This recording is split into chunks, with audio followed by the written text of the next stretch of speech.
During my freshman and sophomore years of college, I was extremely awkward. I had just recently come out as gay, so I didn't have many friends. Generally, I was just kind of a big wad of social anxiety. Given that I didn't even have the social skills to try and make new friends, it was not surprising that I also had literally zero dating experience. Miraculously though, over the course of the summer after sophomore year, I sorta just grew out of the worst of my awkwardness. I lost a lot of weight and got some more confidence in myself, and my self-esteem was much higher. I came back to school in August, and by October I had made a decent number of genuine friends and gotten a lot more involved in things on campus. With all of this newfound confidence, I decided I'd finally download Grindr and see what it was like. For anyone who doesn't know, Grindr is a gay dating app that's primarily used for finding sex and hookups. Despite my recent improvement in the social arena, I was still extremely naive and inexperienced when it came to dating and sex. I set up my Grindr profile with a nice picture of myself and a very brief bio. I got a lot of messages very quickly after that picture got approved. One guy who messaged me had a display name of Dad for Young, which should have been my first red flag. Still though, at that time I was fairly oblivious. I should note that I look pretty young for my age. At the time I was 21 years old, but I would regularly be stopped by campus staff and asked which middle school or high school I was visiting from. I'm 23 now, and they still sometimes ask me if I want the younger menu if I go to a restaurant with my parents. It's that bad. So this Dad for Young sends me a message that just says, "What's up?" I replied without looking at his profile first. I then decided to take a peek, and noticed he was around 54, it said. The only other text on his profile said the younger the better. His only picture was a zoomed-in blurry pic of a hairy chest, so I was very much not interested. Given my inexperience though, I thought just ignoring would be horribly rude, so I kept on responding. I don't really remember what we even talked about in the maybe 10 or so messages we exchanged, but I do remember him saying I was very cute. I know I told him I was a student, but I don't think he asked which college I went to. It's important to note that I went to a major city college, and there were a bunch of different ones all within 5 miles of each other, even more smaller ones within 10 miles of those. So, sort of like Tinder, Grindr works based off of your location, but much more precisely. If you're less than a mile or two away from someone who's online, it will display the distance in exact feet. I noticed that Dad for Young's profile said he was 25 miles away, which I thought was fairly far. He started to get more sexual in his chats and asked if I wanted to meet up. I felt a little bit bad denying him since he had been so polite, so I kinda brushed him off with saying I didn't want to meet that day, but we could keep talking a bit if he so wanted. I figured that would be that and I'd probably never talk to him again. When I checked 20 minutes later, it said he was offline now, but 30 minutes after that, I got another message from him. "Hey, my name. I thought I'd take a nice drive out to my college," with a smiley face at the end. I had not told him which college I went to. I hadn't even told him what part of town I lived in. I looked at his profile, only to see it said he was now 3 miles away. I started to freak out a bit. I didn't reply in hopes he'd just leave me alone from then on. It's important to note that my college had a couple of different campus chunks separated by a few miles. I lived on the upperclassmen residential campus, which was about 2 miles away from the main area, where all the other dorms and main buildings were. I felt like if he was going to try to find me, he'd obviously go to the main part first. Then, hopefully, he'd give up, since not many outside people even knew about this separate residential campus. 5 or 6 minutes later, I got another message. "It's no fun if you don't play along, you know. What building on residential campus name are you in?" His profile now said he was only 2,500 feet away, and every time I reopened, The distance would decrease even further. Now I was fully losing my shit at this point. This guy had the ability to pinpoint my location. I shut my blinds, turned off my light, and locked my window. I locked the door to my apartment and my bedroom door as well. My roommate at the time was out of town on some kind of retreat, so that meant it was just me. He kept on sending me messages every minute or so, saying things like, "I'm gonna find you, here I come," and other supremely creepy shit like that. The distance was down to 310 feet now. I was completely losing my mind. I had no idea what to do. I deleted my entire profile and the app too. Nothing else happened that night, although I was absolutely terrified he was going to find my door and knock on it. And fast forward to 3 days later, I decided to re-download the app after doing more research and seeing that I could adjust the settings so my exact location was not visible. When I logged on the first time with that remade profile, I adjusted some of the search filters until the results were specific enough to display Dad4Young's profile, which I promptly blocked. Later that evening, though, I got a message from someone with the display name "I Will Find You" with the same gross profile pic as Dad4Young.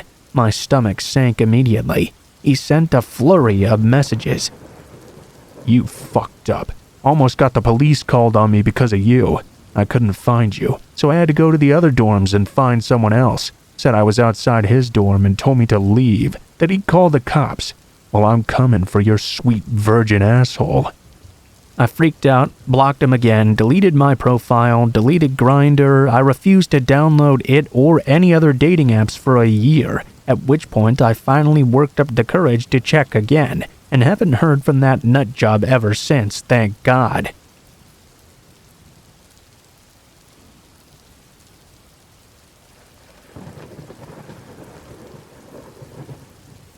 This is definitely the scariest experience I've ever had, so here goes. At the time, I was 10 years old and lived in a small coastal town in Newfoundland that was littered with large forests. Almost every house had acres and acres of forestry behind it, which in itself was very beautiful. As I'm now 21 and live in a bustling city in Alberta, I do find myself missing this setting in my own backyard every once in a while. But it's usually accompanied by this unsettling memory I'm about to recount for all of you. By the time I was in grade 4, I was already trusted to be home by myself, as my mother went out to visit my grandmother and aunt, who lived literally just a few minutes down the road from us. I was very happy to have such a privilege. I was an only child, and my father worked in another province months at a time, so I was very lucky to have this opportunity. Usually what this meant was late-night movies and video gaming, and on the odd night exploring the forests on my own. This particular night I happened to be exploring said woods. Usually I'd never go too far in, only up to a large rock formation I like to climb and look out through the trees in all directions. The house was always inside as well, so I never really felt scared or frightened by being there. Instead, it kind of felt like my own private place I could enjoy to myself. So there I was, scaling the rocks to sit upon my usual spot, when I suddenly started hearing a sound from further into the forest, a sound that was clearly not natural.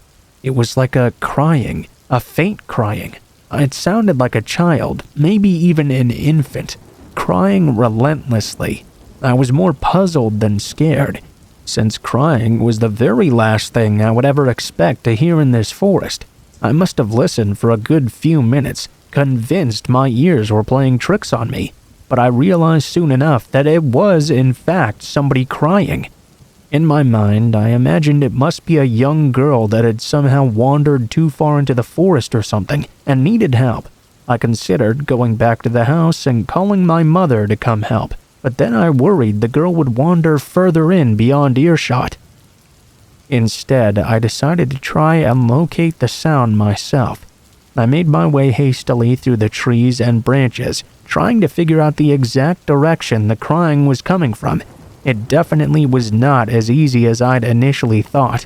It was a matter of trial and error to even make sure I was going the right direction.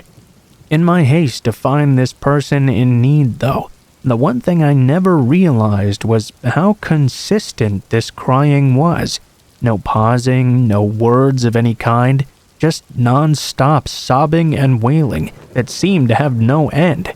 What I did notice, though, as I got closer to this sound, was the closer and closer I got, the more metallic it sounded to me.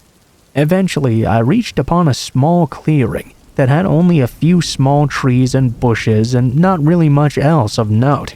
I had never gone this far in before, so this was the very first time I'd ever seen this area. As I made my way in, it didn't take me long to find the source of the noises. There was a great tape recorder, one of the largest I had ever seen, kind of peeking out of one of the bushes. The crying was coming out of speakers. This really disturbed me.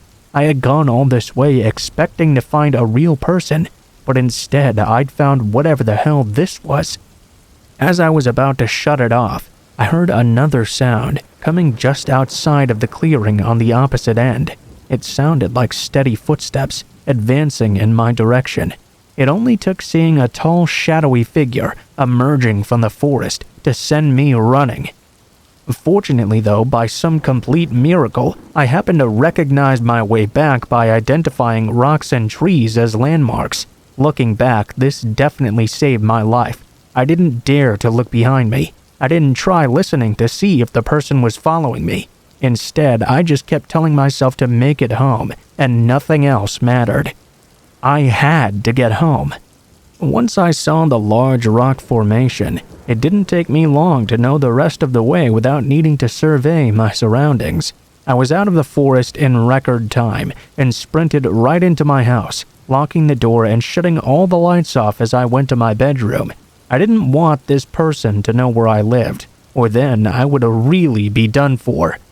After shutting the curtains of my window, I peeked out them discreetly as I could to see if whoever had been out there had actually managed to keep pace with me. I didn't see anyone, but I stayed at that window for a good hour, just waiting for something to emerge from the forest shadow. But nothing ever did. After that, I went straight to bed. I never did tell my mother about what happened that night, and I also never was able to go back into that forest ever again.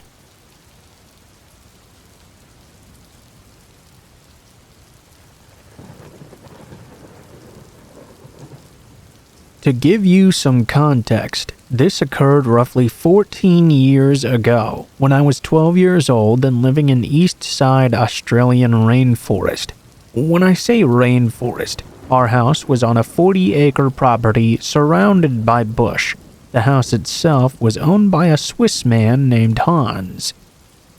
Occasionally, he would come down with his tractor and slash the long grass surrounding our house, so he could access slightly more of the property in summer.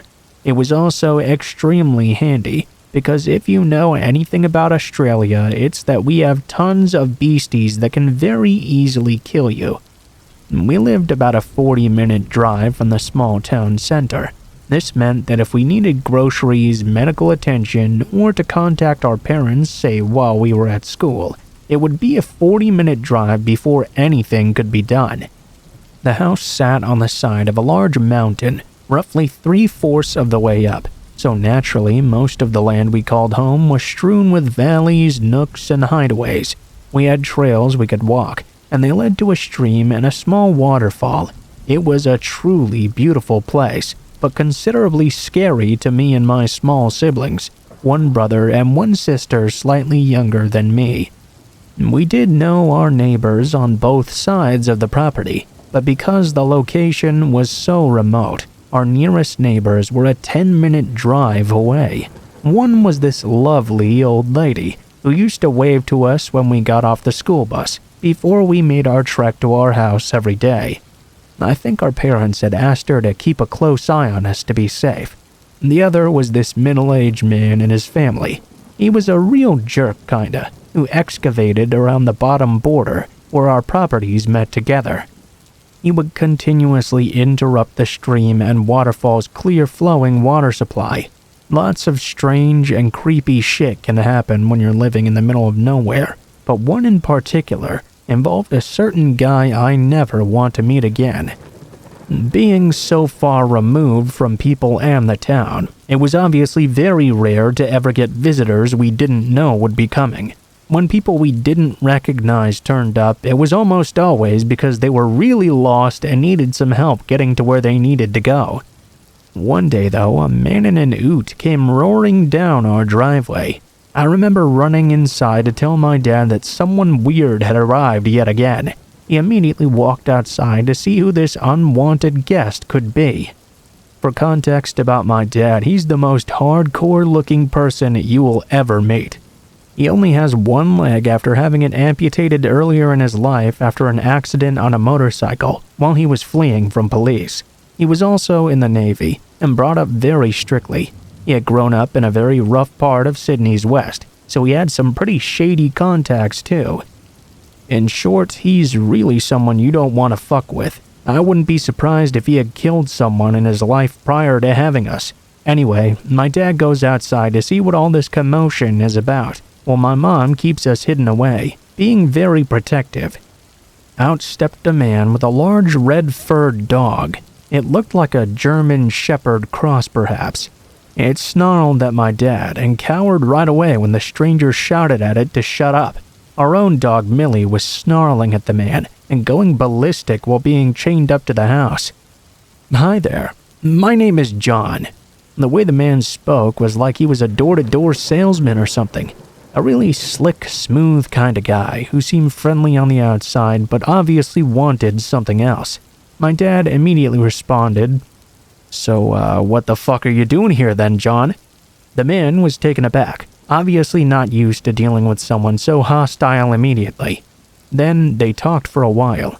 I could hear my dad talking with a sense of confusion about whatever this man was saying. I did overhear at some point, "What the fuck are you thinking? Just call the cops." I found out later that the lovely old lady next to us had apparently died. John was on the other side of her property, went to visit, and found her dead. He asked my dad if they should move the body to make it easier for the police to investigate. This is why my dad was very concerned. Anyway, later that night, the police showed up to take a statement from my dad and John, who had been hanging around our house that entire time. I even remember my dad pulling an officer aside and explaining how suspicious it was that John wanted to move the body when he first arrived. The police left without much more questions, as it looked like she had died from natural causes. John was still at our house, though. I found him to just be a very unsettling person. The way he smiled, there was like a darkness in his eyes. He was unfamiliar, but acting like he had known us all for 30 years. I remember it being a school night. I was trying to watch TV, and he was playing songs on his guitar with my mom and dad at the table. I was very angry because he was ruining my shows, and I told my mom I wanted him to go and stop being so weird. She smiled and told me she felt the same, and I should just go up to bed. The next day, things seemed much more normal. Went to school, came home. Not seeing that familiar, friendly face of the old woman, though, stung a lot as we passed by her house. It felt strange, you know? I hope she knew her family loved her before she passed away. I was really sad on the walk home. Until about halfway down the driveway, I noticed John's car again parked in front of our house. I walked closer and was greeted by his dog. He waited outside with my dad, and I heard him call Rusty to his car while he was leaving. Apparently, he was borrowing some tools or something. He left and waved goodbye like he was someone I was going to miss. Again, that sense of overt familiarity made me feel uncomfortable. I didn't know this man. I didn't know anything about this guy. I didn't like him either. I was hoping he'd never come down our driveway again. My dad pulled me aside and asked what I thought of John. I labeled him a weirdo and told my dad I hoped he wouldn't allow him to come back. He did come back again, though. For the second night in a row, when returning my dad's tools, he kinda just barged into our house and started playing guitar and annoying everyone. My dad and mom were very visibly unimpressed by the situation. Eventually, my dad told him he needed to leave, as it was time for us to go to bed. He insisted it was early and tried to make some excuses to stay. This was so weird, right? I was polite enough to know when someone didn't want me around, so why couldn't this man get the hint? Or if he did know, why did he refuse to leave so much? After ushering him out, my mom and dad had a big talk in their room, and Dad told us all he didn't like John. He was going to make sure he wouldn't come over anymore, and if we saw John again, to immediately tell him. The next day was a Saturday. We were going to blow up our cheap inflatable pool and go for a swim, as it was getting pretty warm. Around 11 a.m. though, the sound of a car thundering down the driveway alerted me, and I went outside. I ran back in to tell my dad that John was back. Just like the first time, my dad goes outside. We stay inside with my mom, listening and watching through the screen door. Look, man, I don't know who you think you are, but I don't want you coming around my house anymore. You scare my kids and my wife, and I don't want you to come back. You understand? I didn't hear John's reply, but from his tone, it seemed like he was confused. My dad wasn't having it, though. He told him to go or he would call the cops. This is where things truly got weird. As my dad laid a subtle threat on the man, his face completely changed to one of rage. He stood still and glared at us in the house. He stuck up his finger and sped out the driveway, shouting profanities and churning up gravel, spraying it towards our house. My dad came back and told us we probably wouldn't be seeing John anymore, and if we did, we were going to call the cops. I was relieved. This odd man made me feel so uncomfortable in my own home. The way he reacted when he left this time confirmed those feelings for me. I can't remember if this was the Sunday or the Monday after that day, but John did come back. He tried to reason with my dad and say sorry for whatever caused us to not like him. Before he could even get out of his car, though, my dad said, "If you don't turn around and leave right now, I'm gonna smash your face in." He did just that. My dad then called the police to inform them of this guy. Apparently, they were going to go and talk to John or something. A few weeks went by with no sightings or happenings, and we all felt like things were finally over. This was until we found our mailbox tipped out of the ground and smashed up. I remember asking my dad what happened, but he was not about to give me any ideas. He later told me, though, he knew it must be John after the way their last conversation had ended. The next weekend, after the mailbox incident, we went to town to get groceries and a fast food dinner. When we came back home down the driveway, though, my dad immediately stopped my mom from proceeding and noticed that something was wrong.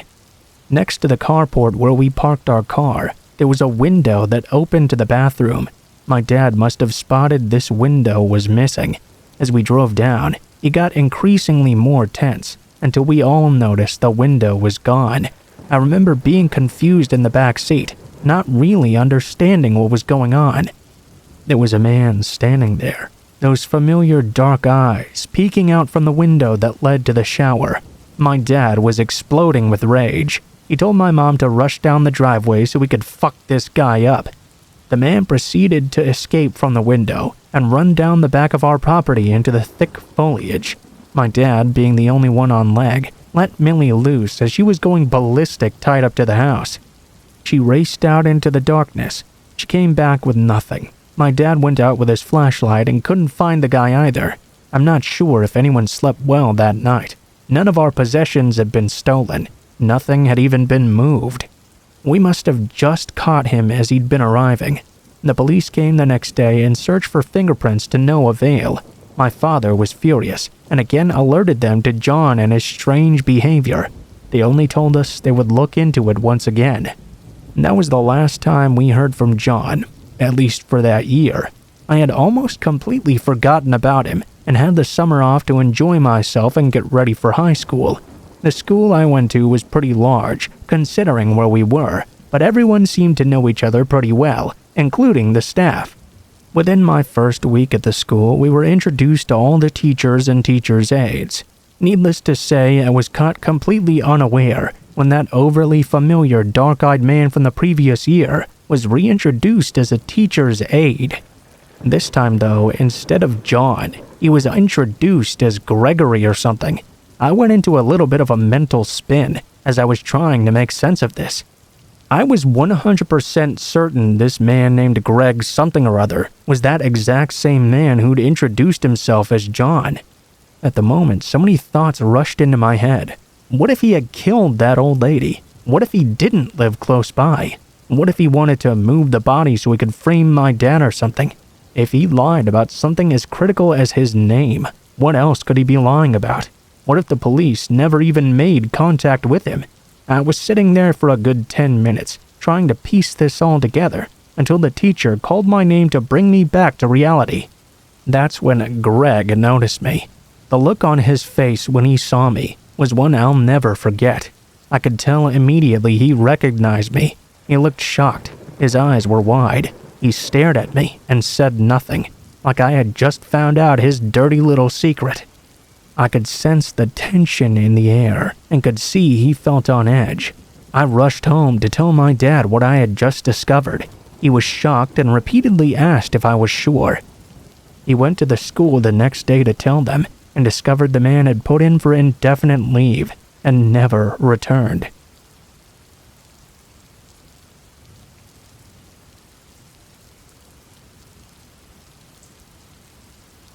In the mid-'80s, my mom was a cleaner in Australia. She would do clean houses in suburban areas, and would sometimes do houses in rural and wine regions as well. We happened to live near both of those. She would leave her business cards at the local shops, and got most of her business this way. Some through referrals and word of mouth, though. One day, she got a call from a lady who sounded to be in her 60s or so, asking my mom to clean her old farmhouse. She made a lot of odd demands. My mom would usually meet with clients before taking on new business. In this case, though, the lady really did not want to meet my mom, and said she would leave the keys under the front doormat instead. My mom agreed, mainly because the lady was quite obviously wealthy, and was offering to pay a hefty sum, substantially more than she would normally expect. My mom went to the house on a Monday morning and said she felt immediately unnerved by how long the driveway was. The house was essentially in the middle of a very large, very deserted and empty property. Still though, she did find the keys under the mat and got to work cleaning right away. About an hour in, she heard the back door slam shut. Mom was told that no one would be at the house, so immediately she felt unsafe. She stood frozen in the kitchen for what she said felt like 3 to 4 minutes, although it could have been much longer. There was no other car on the property either. She wanted to leave immediately, but still had 2 rooms left to do. Both were bedrooms. As time passed, though, she heard nothing else, and decided that perhaps it had just been nothing. Perhaps something had fallen and it hadn't been the door after all. She walked up the hallway and stepped into the bedroom. All over the bed were these black and white photos. As my mom got closer, she began to realize that these photos were all of her. Some were taken at our family home. Many others were taken at the different houses my mom would clean. Some were through windows or even over fences. She grabbed the house phone to call the police and immediately drove to the end of the driveway. The lady who'd hired her ended up being investigated, but continued to claim it had simply been a break-in. After some time, the police stopped with their searching, and we ended up moving to a new town 4 months later. Every time my mom tells this story, I get serious chills. Absolutely a true story, too. To this day, my mom thinks the lady had something to do with it. But why? And for what purpose? Any theories?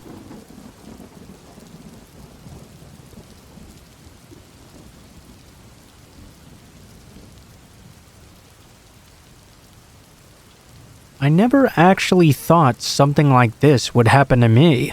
I've always enjoyed reading real-life creepy stories, and have developed quite the imaginative and paranoid persona because of it. Something I always thought would be just a novelty. A few years ago, though, when I was 19 years old, I'm female, by the way, I was coming home from watching the fireworks display on New Year's Eve. It was around 3 a.m. when I reached my safe, family-friendly, nothing-ever-happens neighborhood. I'm from Sydney, Australia, and I live in a posher and wealthier area.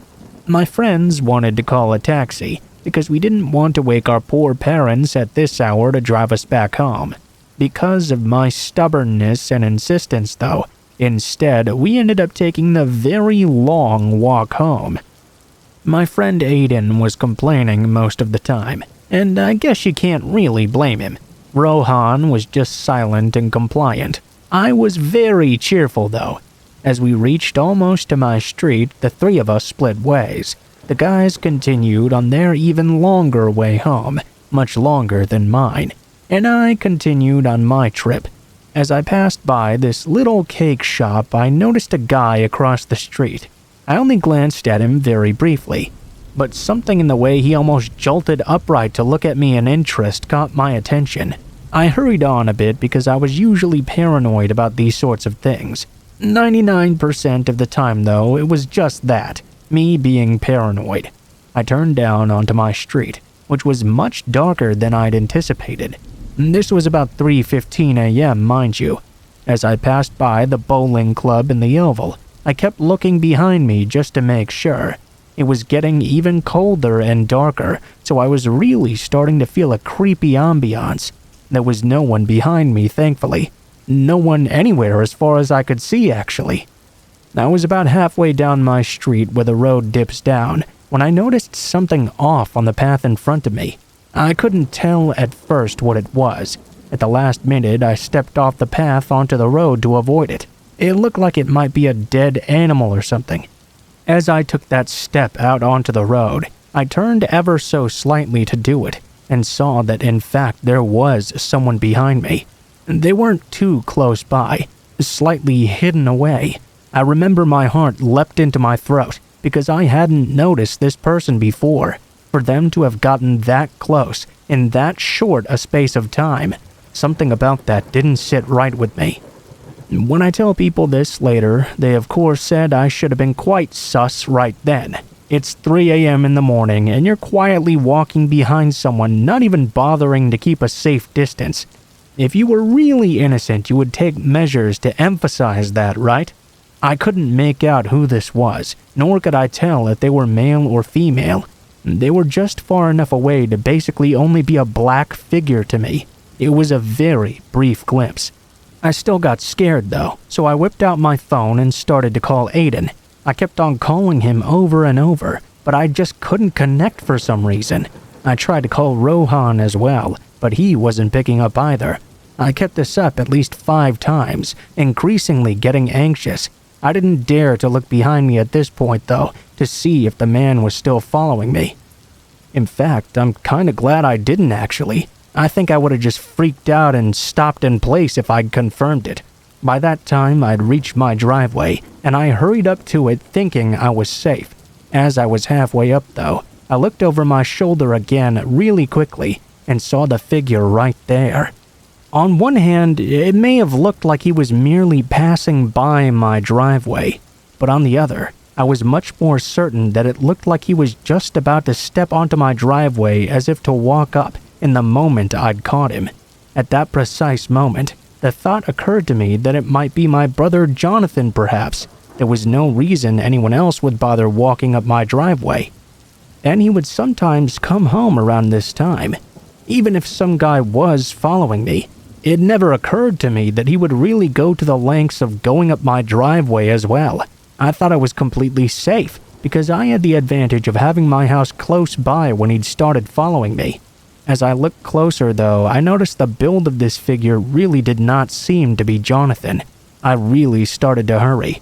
My beautiful, wonderful, amazing mother thankfully had stayed up to wait for me. I'm so glad because she opened the door for me as soon as I knocked. I hate to imagine what would have happened if I'd had to wait. I went inside, but I left the second door open and the outside light on.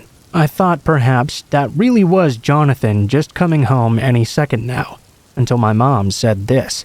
"Oh, you can turn those off. Your brother came back 2 hours ago." I really got creeped out then. I closed the door, shut off the light, and went to get a drink of water. Mom went to bed. I went to my room to grab my clothes and went to the bathroom to take a shower. I switched off the living room lights as well. I figured that would be the end of it. It's sort of funny now that I think about it. Before I took a shower, I replied back to a message from Aiden, who was asking if I was home safe yet. I demanded to know why he hadn't picked up his phone, and then told him I was creeped out by a figure following me. I was okay now, though. As I showered, I actually thought a bit about that figure. I wasn't too convinced at first that they had really been following me, but my mind did teeter now into wondering this or that. In any case, though, because I was home, surely I was safe now. Near the end of my shower, though, I heard something at the window.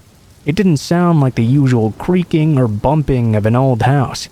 The way I describe it to other people, it was like the sound of someone resting their hands against the window to steady themselves. It was such an unnatural sound. It caught my attention straight away. I immediately jumped to the possibility that surely there was someone outside. I know that only a really strange sound would make me do what I did next, which was to shut off the water and crouch underneath the window, hiding and waiting. I waited for some time, too scared to move. There was nothing, though. I gingerly crawled out, too scared to stand up properly, and switched off the bathroom lights. By then, it was impossible for me to dry and dress myself. I turned on the heater light, which was much smaller and dimmer. As I did that, I noticed that now at the window there were some very small blue lights. Certainly something that never belonged there before. It was almost like the keypad of a phone lit up. At this point, I switched off the heater light as well and backed into the corner, my towel wrapped firmly around me, and I waited. It seemed like a long time, too scared to unlock the door or move. I knew that would make a lot of noise. As I waited in the pitch darkness, I could see several blue lights moving back and forth outside the window. At one point, it even became very bright, as if someone was trying to shine it through. Now that I think about it, it must have been a phone, and there were quite a few lights as well. That did it. I practically bolted out from my mom. I unlocked the door and ran to my parents' room, trembling like a leaf and gibbering that there was someone outside the bathroom window. I was very clearly upset, so Mom ushered me around trying to find a safe room for me to change. Dad apparently heard the footsteps hurrying back down the driveway. I'm glad he did, because the situation was so surreal to me now, I'm not even sure I would have believed it happened. Maybe I would have believed I imagined it all.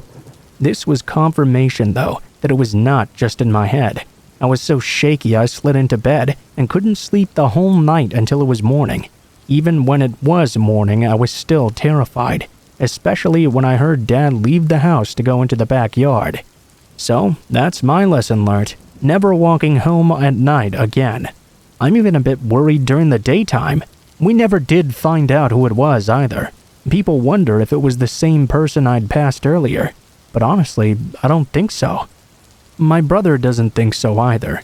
He says he thinks someone might have been lurking at the oval and come out of a little hole as I walked past that supposed dead animal because of how suddenly they appeared behind me.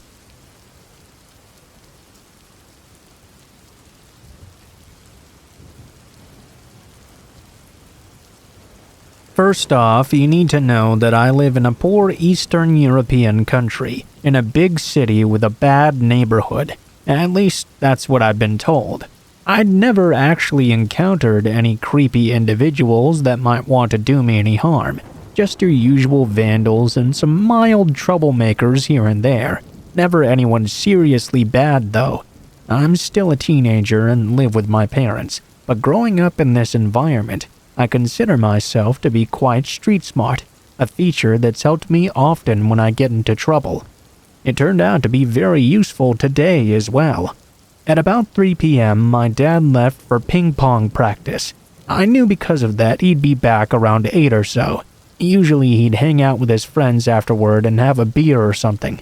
Coincidentally, my older brother and mom had also left to help one of my friends clean up the place after a New Year's party. I should have gone along with them, but today I just happened to be under the weather, and it was decided I should stay inside. In reality, I was just very hungover, but hey, my mom didn't need to know that. That was probably the luckiest I've ever been. You'll find out why in a minute. So all of my family leaves except for me, right? Naturally, I've been home alone before, so that doesn't make me uneasy at all. I do take a little more precautions though whenever I'm home alone. Check to see if the door is closed multiple times, turn off all the lights when not needed, etc. The evening mostly just went like any other. I was sitting there re-watching some episodes of Skins, when suddenly I felt the urge to get a snack. Just behind my apartment complex, there's a very well-known supermarket, on which I can always rely whenever I'm in deep need of a snack. That's like a 5-minute walk or so. I put on a coat and some flip-flops and took off in all my messy glory. It was freezing balls outside. I could see the bright lights of the supermarket off in the distance, but something was off. In front of those automatic doors, there was like this small, robust figure. As I got closer, I could distinguish it was a man, and his face. It was a person I'd in fact seen around before. I remember him countless times roaming around our block of flats, but I'd never really thought anything of him. He was dressed quite poorly and just standing in front of the doors, as if he was guarding them or something. I asked if the supermarket was still open, and he pointed at a paper which was clipped near the schedule. It said closed at 6 p.m. due to the holiday season, and now it was 6:20. I let out a deep sigh and started to turn around to go home, but he told me in a very alarmed voice that there was a close boutique next to the supermarket. I told him I didn't really need anything important though. I would just come back tomorrow. He kept on insisting, saying it was only a 2-minute walk away, all while giving me this extremely strange stare. That was the first red flag, but I tried to find a logical explanation in my mind. Perhaps this man was just very eager to help. Maybe so that I'd give him some extra money. That sorta made sense in my mind, but I was still more alert at this point. I walked to the boutique and took whatever I could find the fastest, paid and wished the shop owner a happy new year. I left in quite a hurry. As time passed, I was getting more and more nervous for some reason. I figured it was just my gut telling me something was off. What really made me worried though, was the fact that I'd been gone for about 5 minutes. Just as I was passing back by the supermarket, I noticed that guy was now nowhere to be seen. At that point, I started to jog towards my apartment, all the while trying to calm myself and imagining plausible explanations as to why the man was not there. I got to the bottom of the stairs of the front door, and in the distance, I noticed a tall, dark figure entering the elevator. At the same time, almost like it was planned, the automatic lights switched off. I desperately ran towards the interphone and clumsily got my keys out to open the door. As I ran to the elevator, it was still running. I live on the 7th floor. I could see it go up to the 3rd, then the 4th, then the 5th, and stopped. I let out a big sigh of relief, but was still skeptical, so I took the stairs instead. As I was walking up, almost laughing at myself for being silly, I noticed that just above me, the light on the 6th floor was turned on. That was a bit curious, but I just kept on walking. Suddenly, I saw the light on the 7th floor turn on as well, and I stopped. I looked above and hoped whoever it was would go to the 8th floor. A minute passed, which felt like hours at this point, but I saw the light for the 7th floor was still on. I decided to take action and ran all the way up to where my floor was. I saw something that almost made me pass out. That tall figure from the elevator was kneeling at my doorknob, trying what I presumed to be lock-picking my door. In these kinds of situations, I rarely get angry. I just want whatever is going on to stop. From as far away as I could, I shouted out a very meek, "Hey!" The guy in an instant turned around and shot up. I saw him for a split second. He looked terrifying. Black trench coat, a big hat, and leather gloves. He smiled at me and revealed his yellow teeth. You know that stomach-churning feeling when you stumble upon something so scarily out of this world and wrong that you just can't look away, but you want to? It was like that, but amplified by 1,000. I was shitting my pants. I thought he was going to come after me. To my surprise, though, the man took off running instead. Before he reached the stairs, he mumbled a "sorry" and slipped away. I was so in shock that I couldn't follow him or call police in the moment. I couldn't even move for that matter. I easily got to the door of my apartment now and noticed a pin was still stuck in the lock. Yeah, he had definitely been trying to get into my house. Who knows what he wanted to do? My parents wouldn't be back for about 2 more hours. I was not sure if I should tell them. Thinking in retrospect, I think this tall man and the man in front of the supermarket may have conducted a plan. It would have been all too convenient for them to catch me off guard like that. Either way, it's a scary thought. One thing's for certain though, I will be keeping a bat in my room from now on.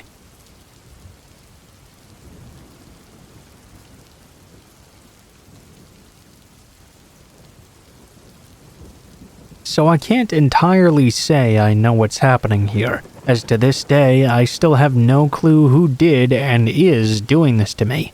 This all started when I was in 8th grade, the very first time it happened. This was a good 6 or 7 years ago, mind you. I live in a sweet southern suburb outside Austin, Texas with my family. Being as I'm the oldest of the 4 of us, I was always home alone because my siblings had parks and rec, sports, things like that, and I didn't really do any extracurriculars. It was a weeknight and my family were all at my sister's gymnastics tournament. I had been supposed to go as well, as all of the members of the family had to attend all our siblings' stuff, but I was sick. I've always been a fairly cautious creature, one who makes sure the doors are locked when I'm alone. Because of my lifelong love of anything and everything scary, naturally I had watched more than a few episodes of Criminal Minds and the like before heading to the 3rd floor, where my parents' room is, to take a bath in their fancy tub. It was about 8:30. It was in the winter as well, so it had long since gotten dark outside. About 20 minutes into my bath, though, I started to hear footsteps, loud ones like big work boots, walking up the steps. My dad, being a construction worker, did wear some big boots, so I thought it might have been him. I called out though and heard nothing in response. The steps kept on going though, before reaching the top. Then all the sounds stopped and I didn't hear anything else. I turned the water off and listened for a while, but there was still nothing. I turned the water back on and went back to reading my book in the tub. The next night, one of my sisters had their final game. This game was a very late one in a town about 25 miles away, so again my family went together after making me dinner. I almost decided to go since I was feeling a little bit better, but I didn't because my mom didn't want to risk getting people outside the family sick. I really wish I had gone with them though. Like usual, I locked up the side door and ate some ice cream while watching a bunch of scary shows. I then headed up to my parents' room to take another fancy bath and read more of my book. This time it was a bit later though, almost around 10 or so. I was taking a very long bath and had already forgotten about the night before, until that sound happened again. I heard those same footsteps creeping up the stairs. Mind you, our stairs are hardwood, not carpet, so you could hear when someone was stepping on them quite clearly. The house was dead silent too, except the sound of the TV, which I had left turned on in the room outside the bathroom. I automatically turned the water off again and felt my heart almost stop beating. I was so scared. The footsteps this time seemed quite hurried, like the person was skipping up the steps in a rush. Once again, they stopped when they reached the top. I waited for almost 5 minutes, and nothing. I turned the water back on and picked up my old track phone and dialed my mom's number. She picked up and I started talking right away, asking if it was her. She didn't reply, but I could hear someone on the other end breathing. I started to get a bit mad. Why was she messing with me like this and not replying? All of a sudden, though, a deep voice called back through the phone, which made me almost drop it in the tub. It snapped at me. "I am not your mom." Then they hung up. As if instantly, banging started on the bathroom door. I burst into tears. This was not just knocking. They were smashing that door like it was going to fall down. This entire person's weight was being thrown into it. I dialed 911. Right when I hit send, the banging stopped and I hung up. I really didn't know if my family was just playing a trick on me. The last thing I wanted to do was have the cops come. I was already a troubled kid, so I might get in even more trouble. I stayed there in the bathroom, sitting in the corner wrapped in a towel for over 30 minutes before I heard my family's minivan pull up into the driveway. At that moment, I started crying even more. I knew that whoever was just in my house was not a member of my family. My mom called out my name, and I responded by telling them I was upstairs. I was not leaving this room until I knew I was safe. I told her what had happened, and she didn't believe me at first. The door was still locked when they got home, so how could someone have just gotten in? It turned out she had left her phone at home on the counter by accident, so when I told her to get it, she went to right where she'd left it. There it was, sitting right on the counter. No incoming call in the phone's memory either. I showed her my phone though, which clearly still had the outgoing call on it. This didn't add up. For a while, she thought I must have had some sort of mental break that night, or hallucinated everything. To ease my mind though, we added a chain lock to every door in the house.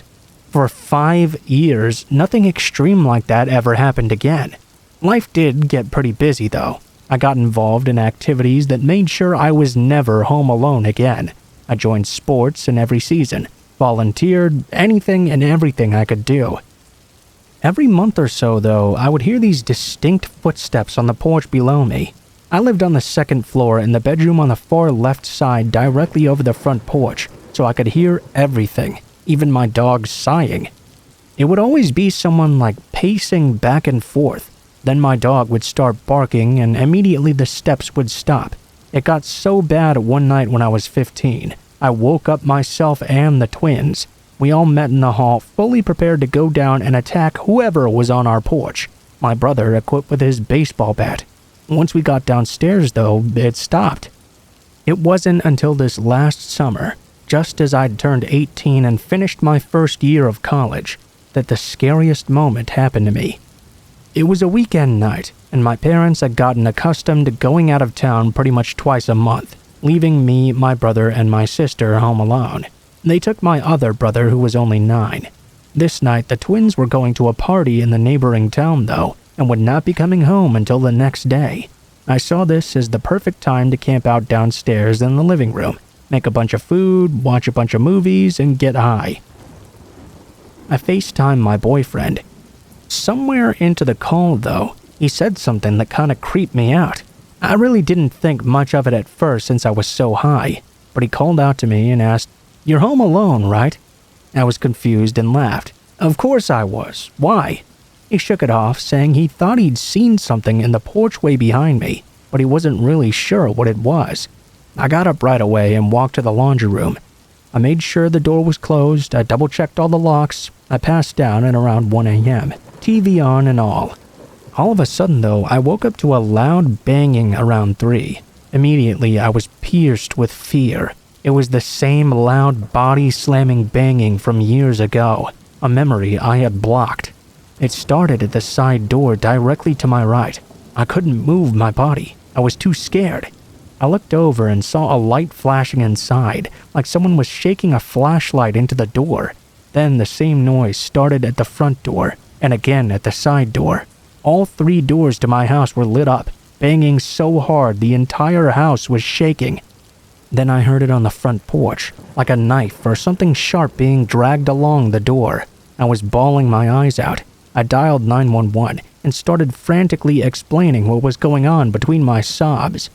The person on the phone told me to scream out I was calling the cops, and if needed, he would send someone over. I did, and right away the house went still. Then I could hear someone laughing from all the doors, multiple different voices. This automatically made me think someone must be playing a prank on me. My friends and siblings had been known to try and scare each other. I told the man that everything seemed fine. I thought my siblings might just be playing a prank on me. I laid there and called my brother. When he answered though, I could tell right away it was not him. I could hear the party in the background, which horrified me. I told him what had happened. The twins caught an Uber and immediately came back. We spent the rest of the night texting our friends, trying to figure out who it could have been, but nothing. Almost all our friends were accounted for at that party, nearly 20 miles away, so it couldn't have been any of them. We all slept on the couch with no more occurrences that night. It's been about 5 months since then, and I've since gone back to school. I've only come home once between then and now, and currently I'm home on winter break. Nothing else odd has happened, as I've tried not to stay home alone. Last night, though, I was awake for no reason other than scrolling around on Reddit when around 2 a.m. I heard someone pacing back and forth on the porch. I texted my brother, and he confirmed that he heard it too.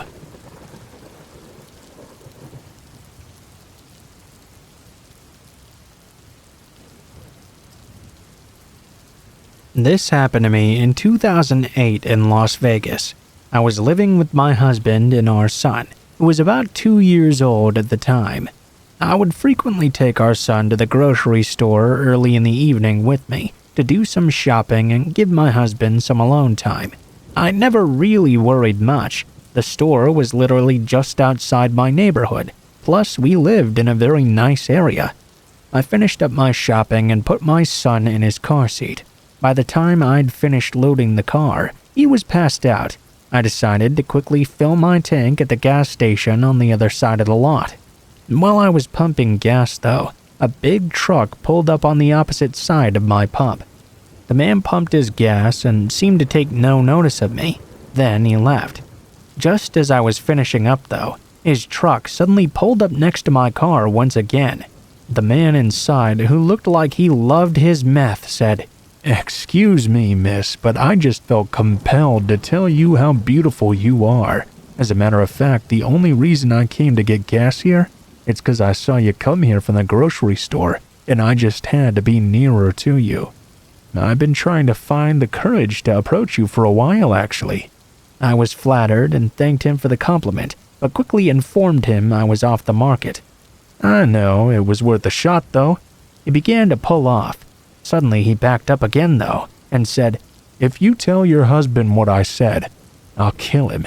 Then he drove off. Needless to say, this freaked me out, so immediately I called my husband.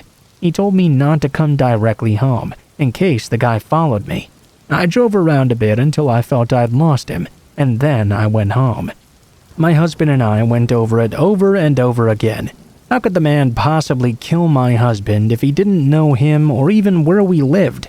Then, some of the things he said started to ring in my head. How he'd been watching me at the grocery store. I started to think that maybe he hadn't just meant that night. How long? How many days had he been watching me there? When I told him I was married, he said he knew. Is it possible he had followed me home on previous occasions even? We put extra locks on the doors and took extra precautions. We tried to forget about it. He was probably just some crazy guy, right? Well, about a week later, around 8 or 9 p.m., my husband decided to run up to the gas station to get some cigarettes. I was sitting on the computer in our dining room as he left through the garage door. Our son was sleeping in his bedroom on the other side of the house. About a minute after he had left, though, suddenly I heard the garage door into the laundry room open and somebody coming inside. Immediately, I assumed my husband must be grabbing something he'd forgotten. I called out to him and didn't get a response, so I called his name again. I received no answer, but I could hear someone moving around in the laundry room. I started to get worried. All the guns in the house were in our room. I would have to walk right past the laundry room to get to them. Suddenly, I heard my 2 pit bulls in my room start growling. Both dogs started barking viciously and ran toward the laundry room door, at which point I heard the laundry room door to the garage open and slam shut very quickly. At that point, I grabbed my phone. I ran into my son's room and called my husband to ask if he had just returned home for something. To my horror, he was still at the gas station. I told him someone was in the house, but I thought the dogs had scared them out. He instructed me to stay in our son's bedroom with the door closed. He was on his way home, so I sat there in the dark next to my sleeping son in sheer terror. 2 minutes later, I heard the dogs barking again and someone barging into the house through the garage door. After what felt like forever, my husband came into our son's bedroom. He checked the whole house and all around our property, but couldn't find anybody. We came to the conclusion that the stalker from the gas station must have finally taken his opportunity to catch me alone. Based on what that creepy tweaker had said to me, who else could it have been? What really freaked me out though is not knowing how long he had been watching me before that.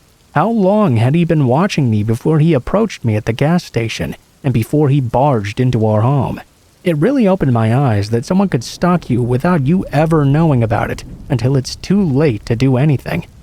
I firmly believe my 2 pit bulls saved my life, my son's life, and possibly my husband's too that night. That had my husband not let the dogs into the house before he left, I wouldn't be here right now, nor would my son. To this day, anytime I have to be home alone, or my new husband and I are sleeping, I have to have my pit bull beside me to watch over me.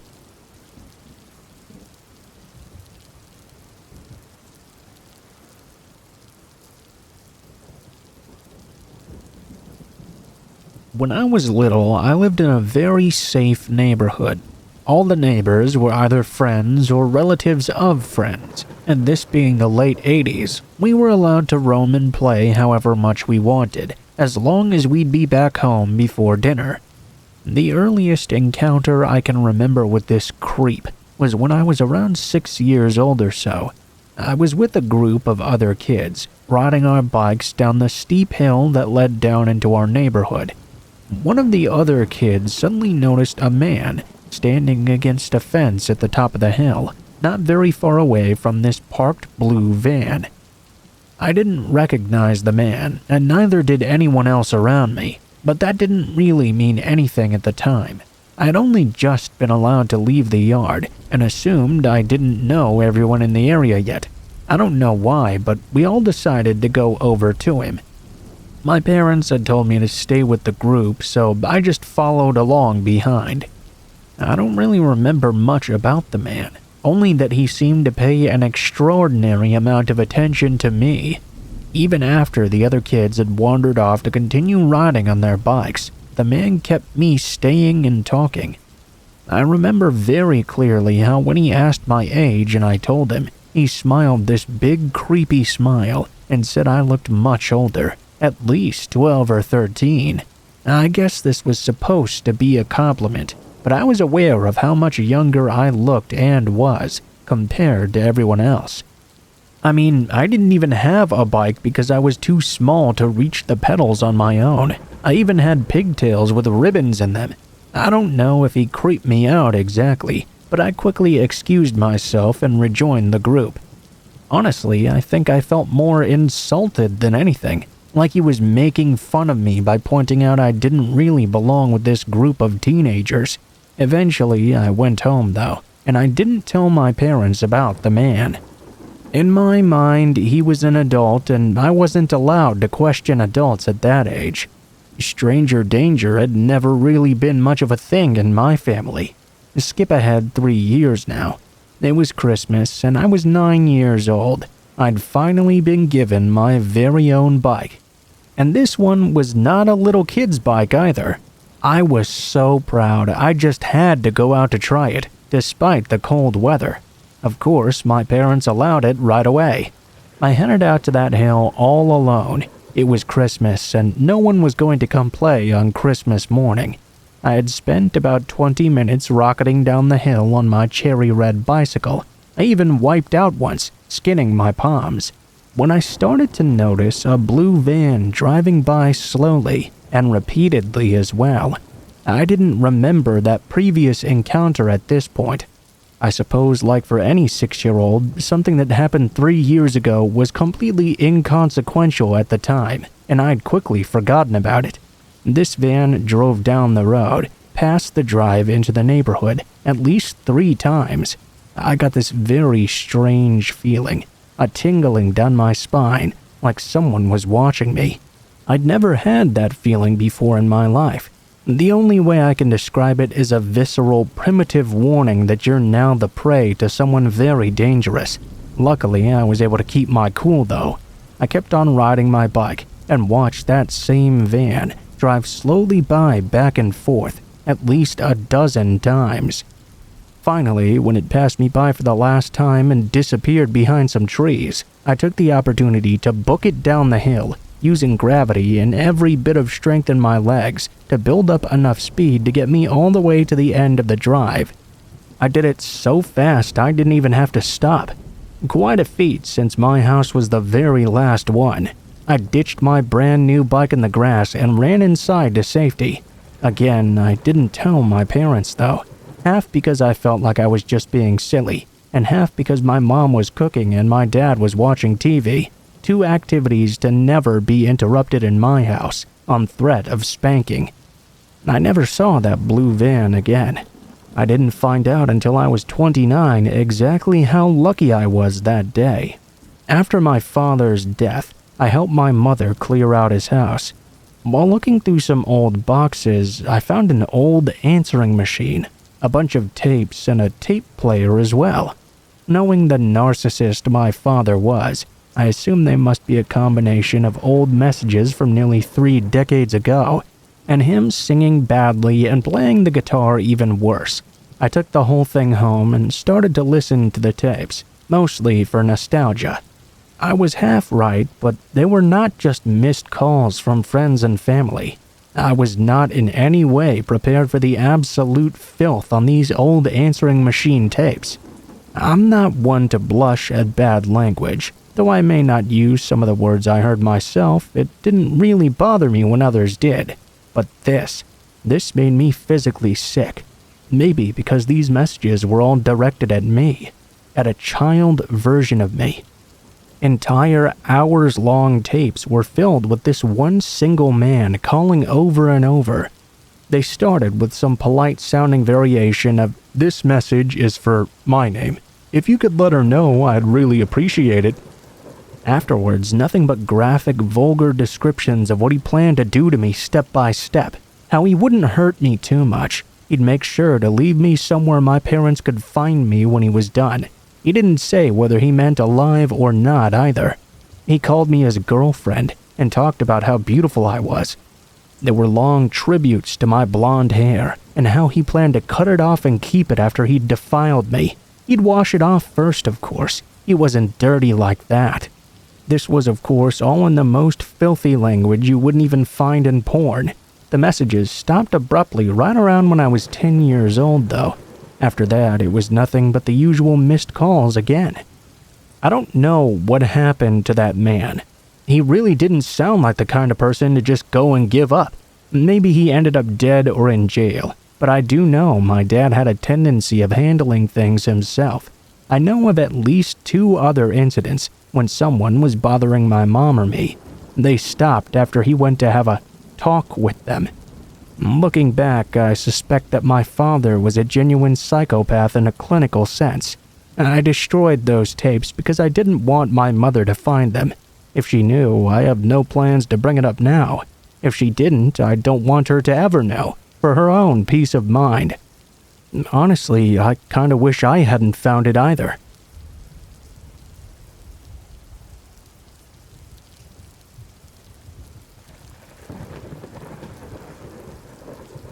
So this happened approximately 2 years ago, and I'd almost completely pushed it out of my mind.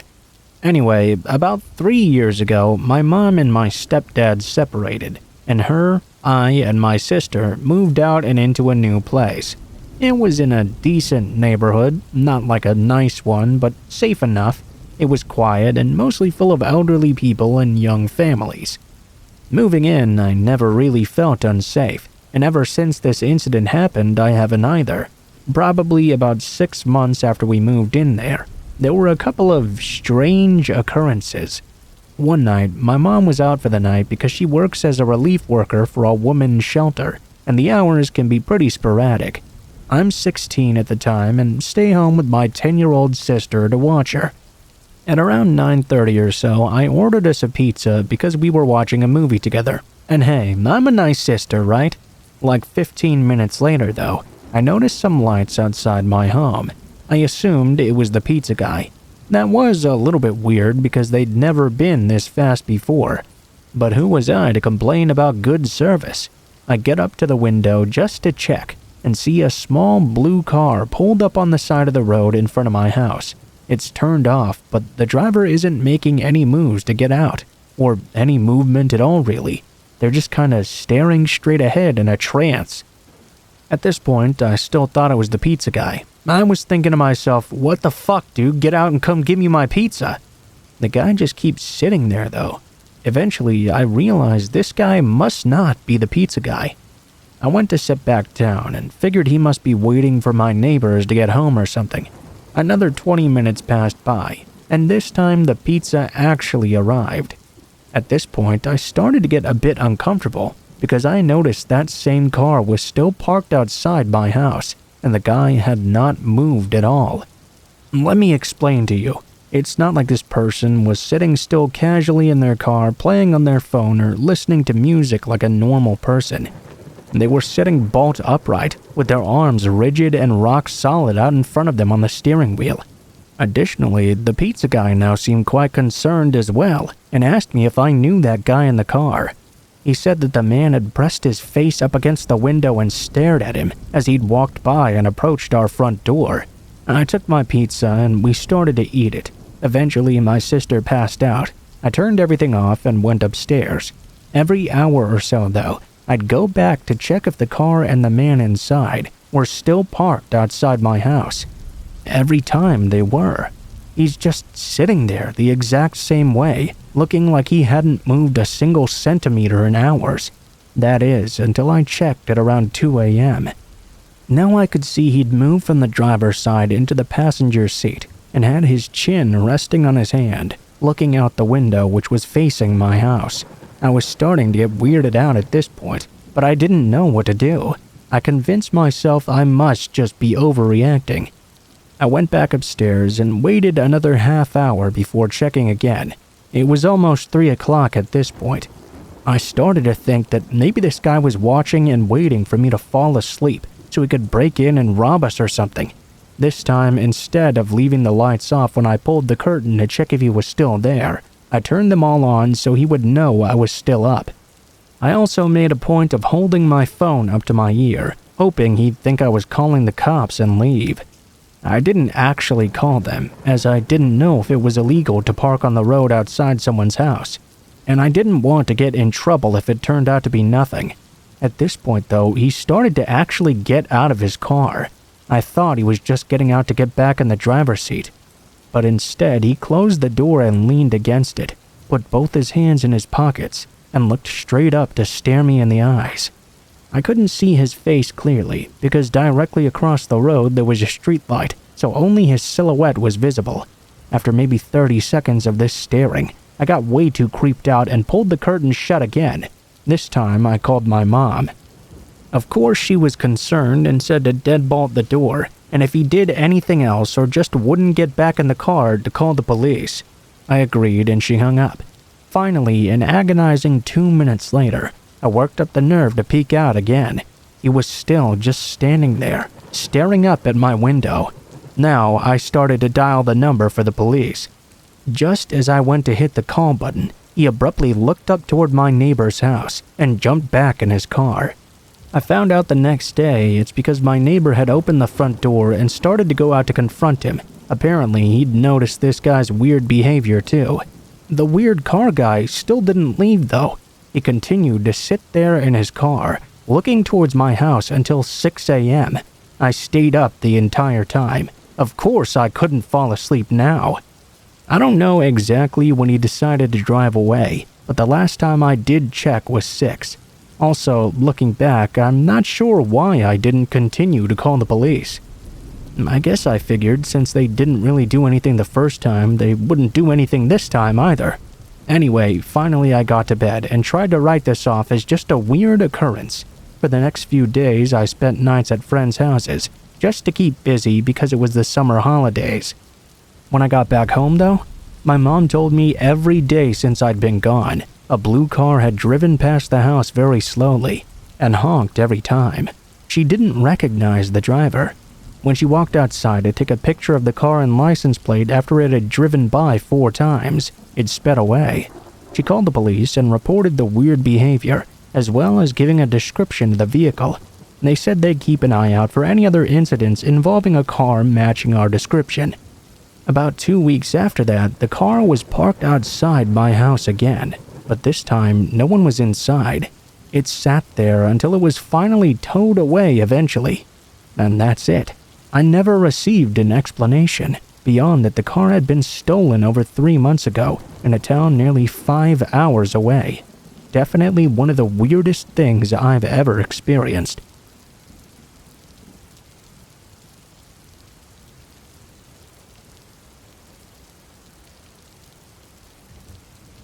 Okay, some context. I'm a 24-year-old guy, and this happened to me about 6 months ago. I live in a rather large apartment complex, one that's very open and very social. People are always outside, waving to each other, having drinks and barbecues, stuff like that. It's quite a safe place all in all, with everyone looking out for each other all the time. And if anything bad ever happens, usually everyone is in the know. Anyway, I live in a higher part of the building, very close to the roof in fact. Actually, there's a door near my place next to some stairs leading up to it, so it really isn't that hard to get up there. I've personally only been there once before, and after this, I don't plan on going up there alone again. It was about 8 o'clock at night or so. I was on my computer checking my email, as well as just relaxing and browsing different sites. Well, at that moment, of course, my internet decided to up and crap itself. This was common enough as I used the building's Wi-Fi, and it tended to do this at certain points in time. Normally it would be okay, but I was reading 3 very important emails and couldn't check the other 2 because I hadn't opened any other tabs. I decided to head outside around to another building at a friend's house who I knew. They were really nice about letting me use their internet when things like this happened. So I'm getting up to leave my place when I step out into the hallway. Immediately, I hear a thump from above on the roof. This didn't really surprise me that much though. I thought it must be someone up there drinking or hanging out. It happened often enough. I get to the bottom of the building, and as I'm leaving, I hear a loud rattle from the roof once again. I look up, but I don't see anything. I brush it off as a random person on the roof who must have fallen down or something. I continue walking. A few minutes later, I'm nearing my friend's building when I hear a nearby bush shake. I'm getting a little weirded out at this point, but I dismissed it as a cat or lizard moving around in the brush and kept on walking. I arrived at my friend's place and sat down on the curb near the entrance. I pulled out my phone, unlocked it, and went to check my email and continue where I left off. Just a few minutes into reading though, I heard another rattle, just like the one at my building, only now it was here instead. I started to get an increasingly bad feeling about this, but I kept on telling myself it must be nothing. About 5 minutes later though, I just happened to glance up at the roof and got the surprise of my lifetime. I could see a man peering down at me, crouched over. I tried to convince myself he was just enjoying the view of the place and just happened to be looking at me in that moment. I shined the light from my phone at him and could make out more of his features. He was wearing tattered pants, a black hoodie, and a mask. One of those white masks you'd buy at a party store, only on it was drawn this really huge smile. I really didn't know what to do at this point. I laughed nervously at the guy and just went back to reading. I looked up a few minutes later, and the man was now sticking his head over even more. I was really starting to get scared now. It was just like the beginning of a horror movie or something. It was just me and this guy out there, and I didn't know what the fuck he wanted. I decided to get back up and hurry over to my place where I'd be safe. I got back with no trouble, and started to laugh at myself by the time I got there. How silly was I being? The guy was just some prankster trying to scare me or something. I'm in a much better mood walking to the entrance now, when I look up and immediately feel that good mood drain away. The same fucking guy is there, only now he's on my roof in the same creepy manner staring down at me. I don't even know how he ran over when I left and got up onto the roof before I even got there. I'm just standing there, frozen for a moment. This guy kinda tilts his head as if wondering what's wrong. I quickly headed inside and tried to forget this, going to my place and locking my door tight. My internet was working now anyway. Later that night, I decided to go to sleep and laid in my bed for a while. I started to get sleepy and shut my eyes. A short few moments later, though, I begin to hear a tapping at the window near my balcony. I get up to investigate the noise. I go to my balcony's glass door, pull back the curtain, and immediately scream in terror. That same guy, who I'll call the roof man for obvious reasons, was hanging down from the roof, staring at me upside down. He tilted his head at me. I'm standing there frozen, wondering where the fuck this psychopath came from. What he did next frightened me even more. He climbed down onto my balcony like a monkey and knocked on my glass door like he wanted in. Obviously, I didn't comply. He started to bang and slam against it. He slammed so hard he cracked the glass. At this time, I'm scrambling up and unlocking my door to get the fuck out of there. I opened the door and fled out as I heard glass shatter behind me. I shut the door behind me and ran down the hall, banging on my neighbor's door. I heard my neighbor come to answer. I looked back at my place down the hall, only to see my door open and the roof man barely peeking out from around the corner. At this moment, my neighbor answered and looked at me worried.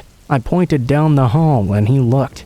The roof man was standing there in my doorway, staring us down. Suddenly, he broke out into a full sprint, running at us like a crazy man. My neighbor grabbed me and pulled me into his place and shut the door tight. A couple of seconds after, we heard a loud bang at the door, much louder than the banging from earlier. We looked out the peephole, only to see the man relentlessly attacking the door. Thankfully, this one was much sturdier though, and after a while, the man gave up and ran off. We called the cops and they searched the complex for him, but he was nowhere to be found. I don't know what scares me more, that horrific night, or knowing he's still out there, and he could do that to me again, or potentially someone else. My neighbor kindly allowed me to stay in his place for a while. He said he understood, and if anything like that happened again, to call him and he'd have my back. I can't thank him enough. Now here I sit, still in my neighbor's place, relaxing and watching TV. I haven't seen that psychopath since 6 months ago. Thank God.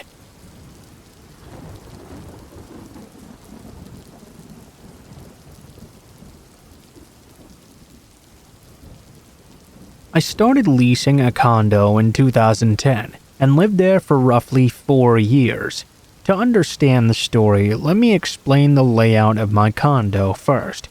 First and foremost, in the area I was in, my condo was considered a carriage house/back house. Basically, what that means is my unit was detached from all the other units within that small condominium complex. My unit also sat above the complex's water heater and very small laundry facility. Therefore, I was on the second floor. In short, it was very comparable to living in a very small house almost.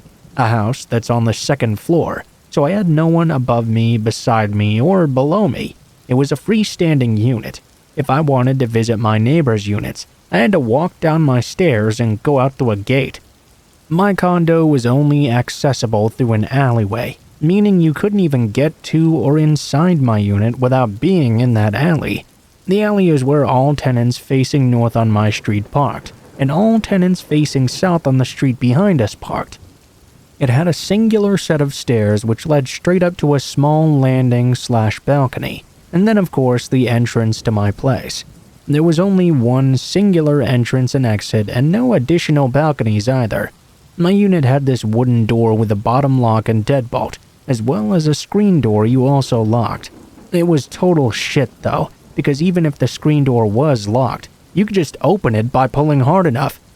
Alright, now that we have all that out of the way, I'd been living in this condo for about 2 years when this occurred.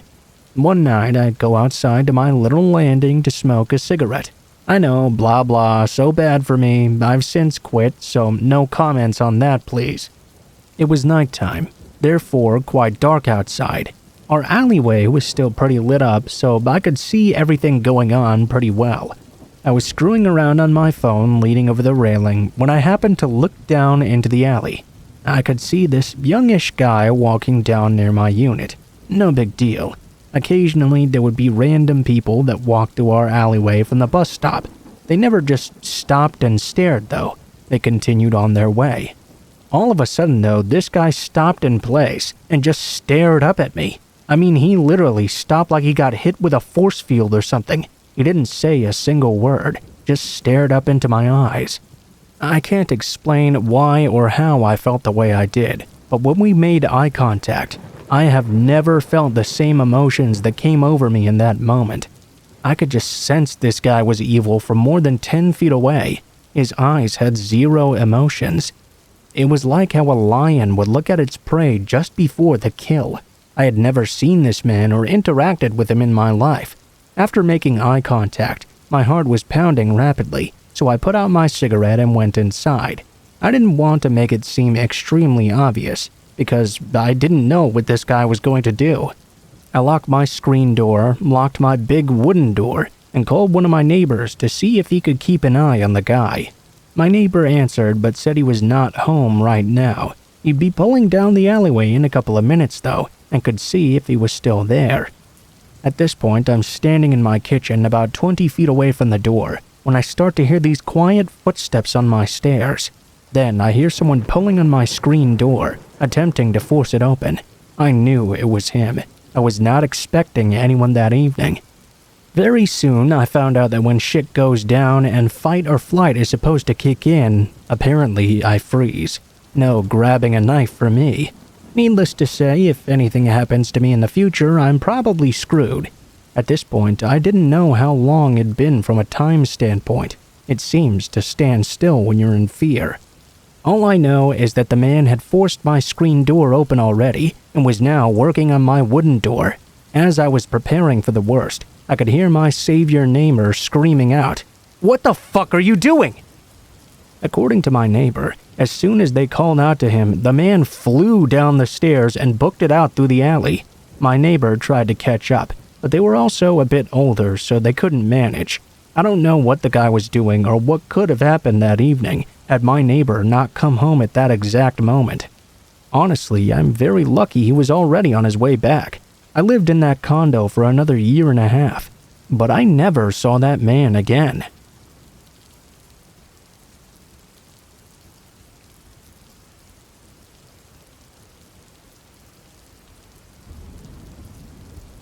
It was a very long time ago, back in 1973. I know it was summer, I was 6, and we were living on Monica Lane in Madison, Wisconsin. The thing is, I sort of recalled it, but never put 2 and 2 together until a few months ago when I was talking to my mom. She went into great detail about everything that happened. I was a very gregarious child, you see. Outgoing, extroverted, friends with anyone. It was at the time a middle-class neighborhood, and 3 houses down from ours on the same side of the street was this huge park. My mom was a nurse, and my dad was a salesman. My mom worked second shift at Meritor, while my dad worked days. I rarely had a babysitter, only if they'd go out for dinner or a movie usually. They went out often enough, but there were usually always older kids in the neighborhood to babysit anyway. One sitter who I really liked lived a few blocks or so away, just down the street a bit. Vicky had babysat a few times before that, and it had always been pretty uneventful. She'd play games with me, do my hair, play dress up, all pretty basic stuff. Anyhow, one day I had gone with my friends over to the park. I remember there was a ball field at the time, and a sand lot right next to that field. My friends wanted to play on the monkey bars, but I wanted to go and play in the sand instead. I looked over at the sandbox and my babysitter Vicky was standing right there. I told my friends where I was going and ran off to play. We played in the sandbox together building a castle, and then she asked me if I wanted to go get something cold to drink. It was stifling hot, so of course I said yes. She grabbed my hand and we started walking to her place. At this point, she started telling me about all her puppies and asking if I wanted to play with them. Of course, I got very giddy and now couldn't wait to get over to her house. This is where my memory just kind of stopped. After my mom told me what happened, the rest of it just flooded back into my mind. My mother just happened to be talking to my sister and I about some of the places we'd lived and got on to Monica Lane. I told her I remembered the park and how big it seemed, and then she asked me if I remembered being kidnapped as a child. I immediately thought she was kidding, but the look on her face told me otherwise. She said it had been around 5 in the afternoon when one of my friends had come to the door to ask why I hadn't come back outside. They were sure I'd just gotten bored and walked back home. Well, when my mom checked the house, she realized I was not there. Even 7 months pregnant with my sister, she sprinted down to the park screaming my name. After asking several kids if they'd seen me with no clues, she went down to the baseball field and asked the older boys if they'd seen me either.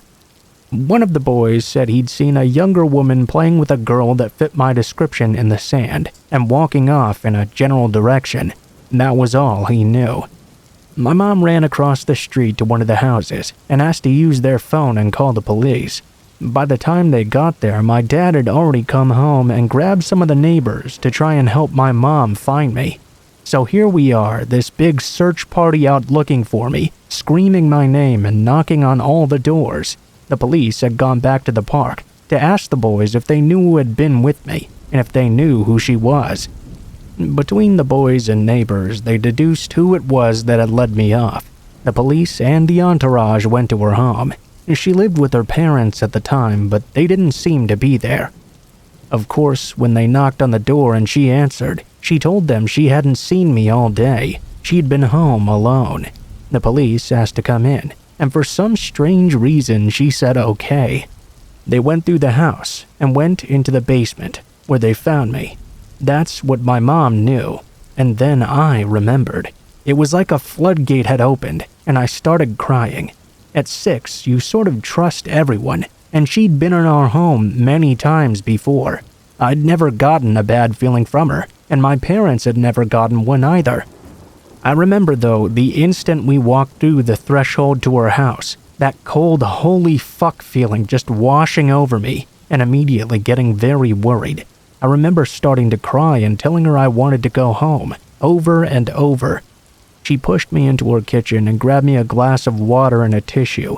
I could hear dogs barking, and next to the kitchen there was an open stairway that went down to the basement, where all that barking was coming from. At this point, she started trying to cajole me into going downstairs, telling me there were all sorts of wonderful toys and games. I reluctantly agreed, not knowing what to do, and she grabbed my hand to head down those stairs. At this point, the dogs were going even nuttier, so I started screaming. Vicky was getting downright bizarre. She turned to me and started screaming, "Shut the fuck up! If you don't shut up right now, I'll throw you in the cage with those dogs and they'll eat you! Shut up!" Dragging me down the stairs, still screaming. I was scared out of my mind. I remember crying so hard I was hyperventilating, screaming so hard I wasn't even making sounds anymore. Then she just flipped a switch and started being syrupy sweet, trying to calm me down. She told me she was just playing a game, and told me she wanted to play hide and seek now. She must have been relatively skilled at calming a child, because next thing I knew, I heard knocking on the door upstairs and I was no longer crying. The houses were all the same sort of tract houses that Sears used to sell. Not huge, but not small either. You could hear everything at any spot in the house. I kept on hearing that insistent knocking, and she told me it was her friends, coming to play hide and seek. She put a piece of masking tape over my mouth so I wouldn't make a sound, and lifted me into this big wooden box next to the kennel. She put a big pile of blankets over me as well, and told me to stay silent so they wouldn't find me. The whole time, the dogs were going batshit as well. She tried to calm them down too. They still looked incredibly mean, but were no longer frothing at the mouth, only slightly growling. I remember scrunching in there confused, still convinced the dogs were going to break out and eat me. I was crying again, hyperventilating. I remember managing to take the tape off my mouth because I couldn't breathe. But then I remembered I needed to be quiet because I was afraid of what she'd do if they heard me. I laid in that smelly box next to a bag of old dog food, sweating to hell with tears rolling down my face. I sort of pushed the blankets to the side, but only enough so that I could pull them back over me when someone came. I remember thinking about my dad and wondering if he'd come to find me. All of a sudden, I could hear what sounded like people yelling my name. They rushed down the stairs and the dogs were going batshit again. I was in a large storage box with tape hanging off my mouth when they opened the lid. I remember a very nice man asking my name and if I was okay. I don't remember answering him in anything other than screams and tears, grabbing his neck so hard my dad had to practically pry me off of him. My parents took me to the hospital to be checked out, and that's really all I remember. Mom said Vicky was found guilty of attempted kidnapping. Last she knew, Vicky was in prison still, but she couldn't remember the last time she'd heard anything. We moved from the area shortly thereafter, and never went back since. I do know Mom said her parents were odd, but they didn't know them. She had met Vicky from neighbors that had used her as a babysitter before. No one had ever said anything bad about her, and she never seemed to display any troubling behavior either. She lived in the general neighborhood, but it would have been 2 blocks over and 1 block down. They never picked her up. She would always walk over to our house. Then they'd get home and they'd drive her home, but never noticed anything out of the ordinary. The only time we ever met her parents was when they came to the door to beg forgiveness, that Vicky hadn't meant to do anything bad and was a good girl. Mom said my dad picked up her dad by the shirt and told him if they ever came onto our property again, he'd kill them. I remember her name and sort of what she looked like, but if she walked up to me now, I don't think I'd have any idea who she was.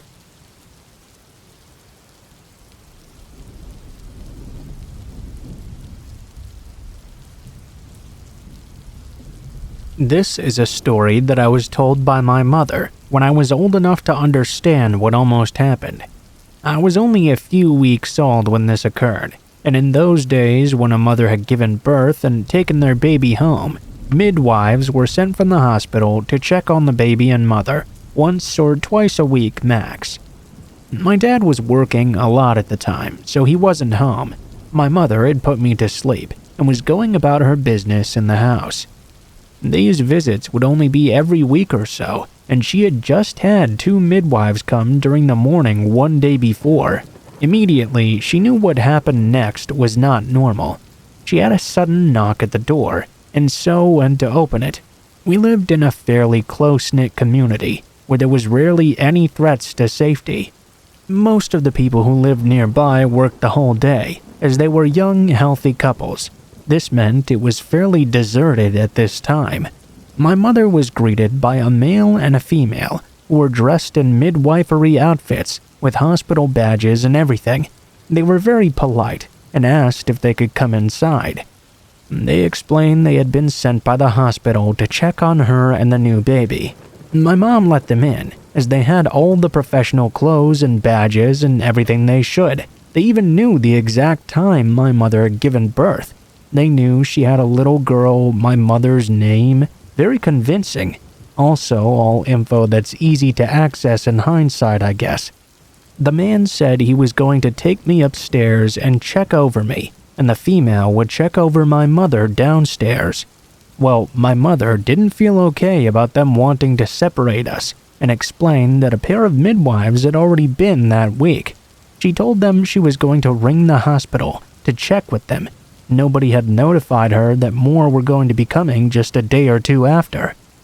She also warned them that her husband was on his way home from work and wouldn't be very happy about this. At this point, the pair got very defensive and said they would leave after being really pushy with my mother to separate the 2 of us. Finally, though, she got them to go. They quickly changed their behavior, calming down and saying not to worry. It must have just been a mistake. Don't bother checking with the hospital. My mom kept on trying to contact them, though. What was even weirder is that when my mom opened the door to make them leave, there was another person waiting in a car outside who still had the engine running. Probably the getaway driver, I'd guess. Of course, immediately as they left, my mother, quite scared now, rang the hospital, who said they had not sent any midwives to visit me and my mother. They would always alert the mother if they were going to send them. They would also never ask to separate the mother and baby. When they asked for descriptions of these midwives, they said they didn't even have a male midwife at the hospital where I was born, and to contact the police immediately. Terrified, my mother called my dad, who came straight home, and they reported it to the police. They took down a description, but as far as I know, it never amounted to anything. Who knows what that pair was planning? It's so creepy how they had access to all that information. Even the time that my mother had given birth to me. They must have been watching the house for a while to know my father wasn't home as well. They had even gone through the effort of having a fake uniform and badges made. And thank God my mother acted on her instinct and got them the hell out of the house and stuck to her guns. It's even more creepy to imagine what my life would be now if they had gotten to carry out whatever they were planning. I don't believe it was a genuine mix-up. They didn't follow standard protocol in warning my mother they were visiting, and they were very insistent on getting the two of us apart. I believe we were very lucky that day.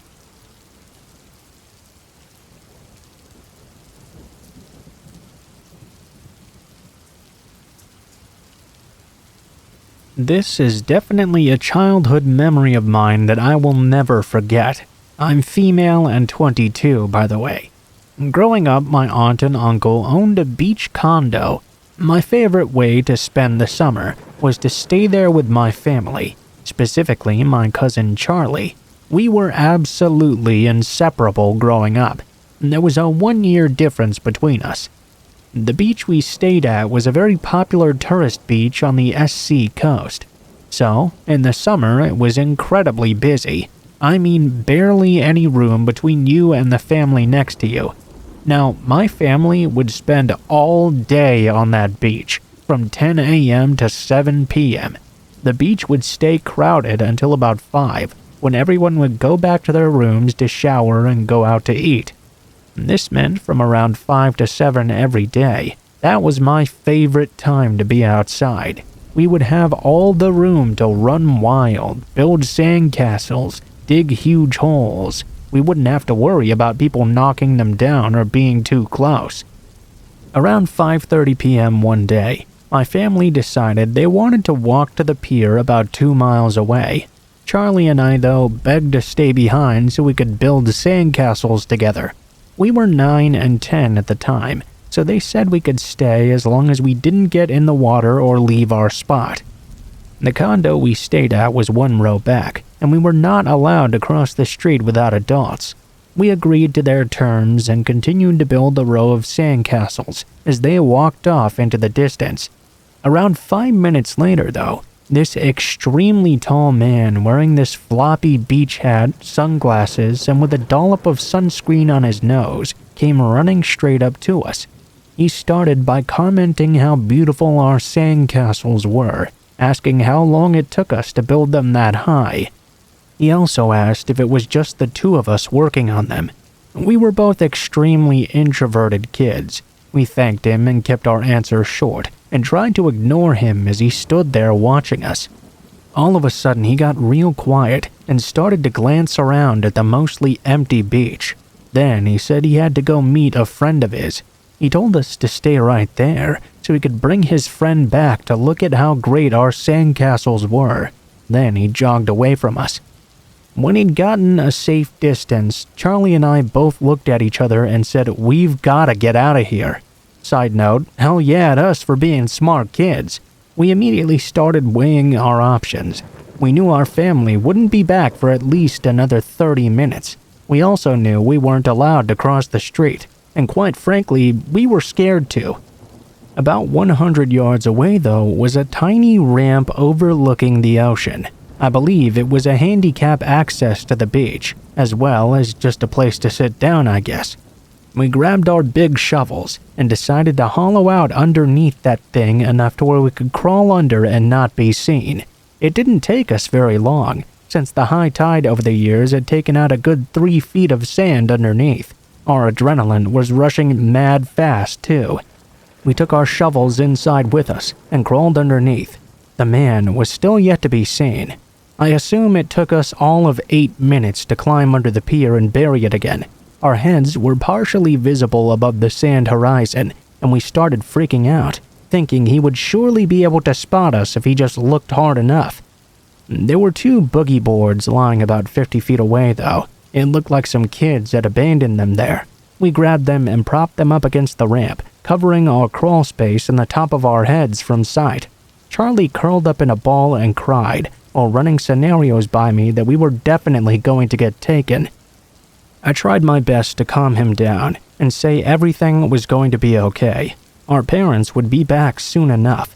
I definitely felt like crying myself, though. The whole thing was so weird.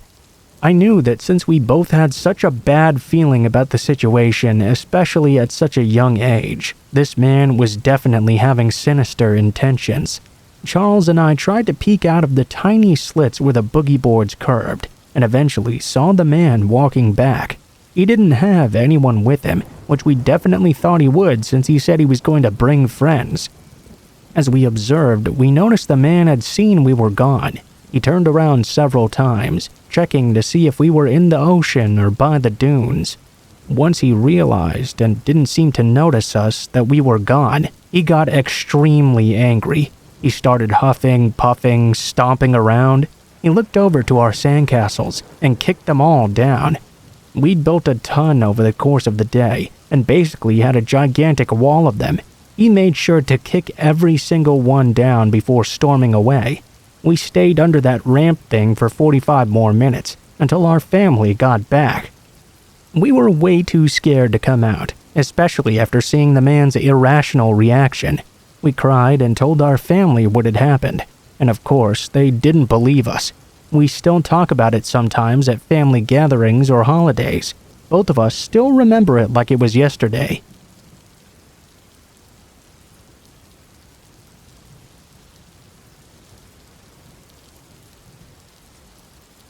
This happened back when I was 21 and living downtown with my boyfriend. I had just found out that my boyfriend, who I'd been with for 4 years, had been cheating on me for a while. We were invited to a Halloween party that night. I had initially declined the invite, but then I found out about the cheating and told him I was going and he could stay home for all I cared. We were in the process of breaking up and dividing our assets. Anyway, the breakup is relevant to my frame of mind. We lived in a rather sketchy area downtown. One of those brand new apartments built in a slummy area sort of things. Any other night, I'm the type who keeps the windows up and all doors locked until out of the area immediately surrounding our apartment. That night, though, my mind was understandably elsewhere. I had both driver and passenger windows down so I could smoke a cigarette. The first red light I came to on the way to the party was still in the shady part of town. I was the first car at the light, so I had a full view of a 20-something guy crossing the crosswalk left to right in front of my car. Suddenly, he looked over and made eye contact with me. I was flicking ash from my cigarette out the window at this point, and may have done a polite head nod or something. I can't really remember. Next thing I know, though, he jogged right over to my open passenger window and leaned into my car, asking if he could have a light. I was so flustered that without even really thinking, I handed him my lighter. I was prepared to just pull away when the light turned green and let him have that damn thing. That's when, instead of reaching for the lighter though, he reached into my car and just let himself in. He sat right down like we were the best of old friends. At this point, the light finally turned green. I grabbed my purse and wedged it between my left leg and the driver's side door.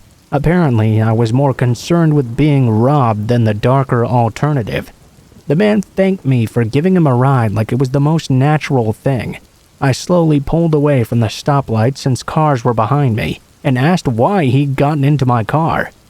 He replied he could tell I wanted to give him one, and launched into an obviously fabricated story about needing a ride because his girlfriend had just broken up with him and left him stranded downtown.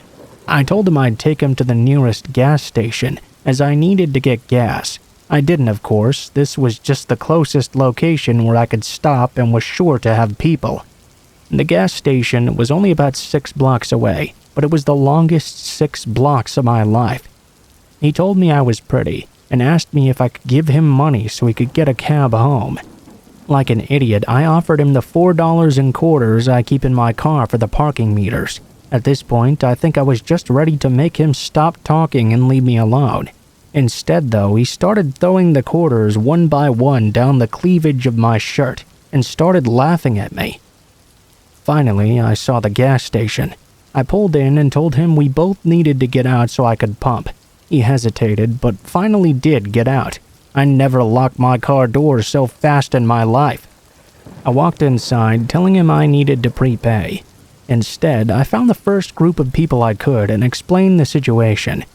At this time, a guy with the group I was talking to came in and told his buddies that the guy out there was telling him I was his girlfriend, and I'd accidentally driven away with my purse on top of the car.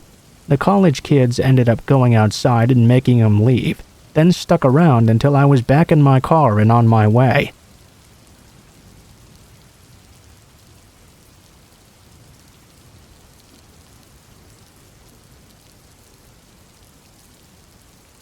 I've been sitting on this story for quite a long time, and I've debated with myself over finally committing to sharing it and typing it all out.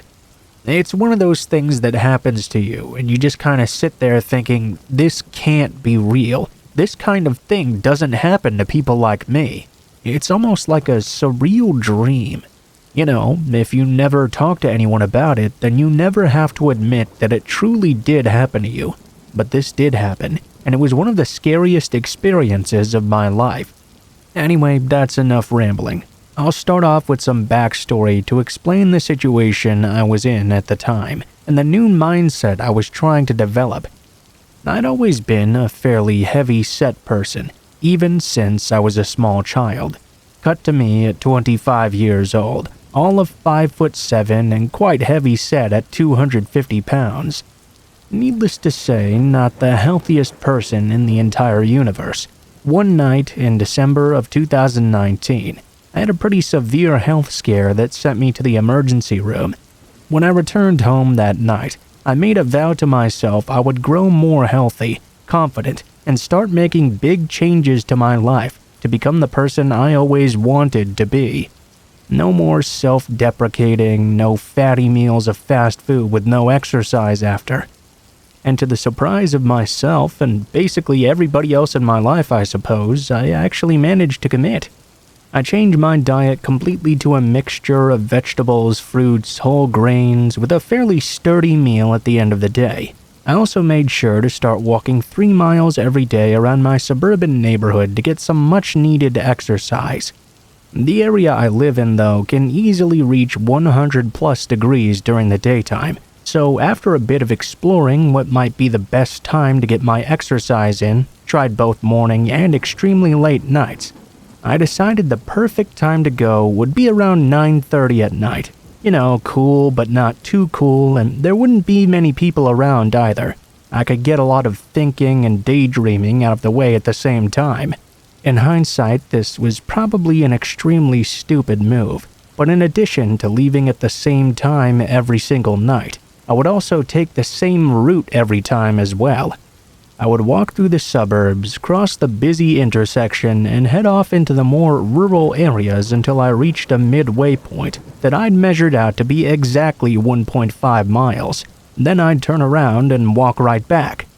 I'd been doing this for a fairly long period of time before anything bad ever happened to me. At least a year or more, I believe. I'd made some serious progress with my weight loss too, dropping all the way down to just 200 pounds. I'd never experienced anything remotely strange or creepy either. Honestly, in the entire time, I'd encountered maybe a grand total of 3 people, and those had all been people standing outside their houses, taking out the trash for a moment and things like that, just waving idly. As you can imagine, it came as quite the surprise to me when right around the start of COVID, I actually ran into another person while out on my walk. I remember our first meeting almost like it happened to me yesterday. I was enjoying my exercise, headphones in, and tuned into a podcast like usual, when suddenly I felt a strange tingling by my side. One of those feelings that you're being watched, you know? Or like when you feel a bug might be crawling over your skin. Suddenly, I felt a tap on my left shoulder. and let out a quite embarrassing-sounding startled shriek. When I turned to my left, I saw a man who had somehow slipped up next to me, standing there and giving me a friendly smile. I had no idea how he'd even snuck up on me like that without me even feeling his presence or hearing him. I usually play my stuff at a low volume, and it tends to cut out frequently because of the crappy internet in the area as well. At first glance, the man seemed Hispanic, around the same age as me, and appeared to be out for a night jog as well. He was dressed in sportswear and had a water bottle clipped to his hip. "Oh, sorry, I didn't mean to scare you. I was calling out to tell you I was passing by, but you didn't answer. You're not exactly giving me much room here." He chuckled and pointed out the fact that in my distraction, I'd apparently wandered exactly into the middle of the narrow sidewalk and forced him to either jog through the bushes or out into the street. I took a deep breath and blushed in embarrassment at being so startled. It was honestly a relief that that was all this was about. Actually, he was fairly friendly and didn't give off any weird vibes, so although weary, my anxiety calmed down a lot. The guy looked just like any other guy you'd see working at the grocery store or driving to the bank or whatever, too, so I didn't feel all too threatened. I apologized for taking up so much space, moved to the right, and he continued jogging along his way. That was the end of our first encounter, just a brief, friendly chat, something I immediately put out of my mind and continued on as I saw him jogging off into the distance. Little did I know that this would go so much farther. As the days went by, I began to see him more often on my route in the evenings. At first, I'd see him once every week or so, and we'd always stop and exchange friendly greetings. It was kind of nice, actually, making a sort of running buddy. I was also trying to be chatty and more social at the time as well. Because of this, after a while of encountering each other and nothing weird ever happening, I decided to try being a little more friendly and open. We exchanged names one evening, and I found out his name was Jacob. He explained to me he was new to the area and still figuring out a good route, which is why I'd been seeing him more and more often lately. With the ice now broken, every time I'd see him, we'd stop and have a more in-depth conversation about our daily lives. Eventually, after about 6 months of this going on, he started going on his jogs every single night, and he would jog alongside me for the first portion of our walk before our paths split. Honestly, we became kind of friends, and I did feel a little bit proud of myself. We'd chat and talk to each other, and it gave me more motivation to continue pushing myself. At some point, though, I got really sick, and I had to stop going out so much. When I started back up again after 2 months or so, the lack of motivation really got to me because I'd been forced to break a regular habit. I didn't really see him around anymore. I was a bit sad, but I figured he'd just decided on another route or something while I was gone. It wasn't like we'd ever gotten close enough to exchange numbers or anything anyway. I decided I'd be fine on my own. On my walk, there's this particular part of the path about 3/4 of the way through where you pass by a field with no streetlights into the beginnings of suburban-type neighborhoods with huge shrubs and trees on either side. Then it opens up into full standard block neighborhoods, and the streetlights all return. I never really had any creepy or weird feelings about this part of the path before, but about a week after me starting up my routine again, I would begin to get that feeling of being watched whenever I passed by this area. It was quite unnerving, but there was never anybody around, and nobody was out and about at this time of night anyway. I quickly decided I was just being paranoid.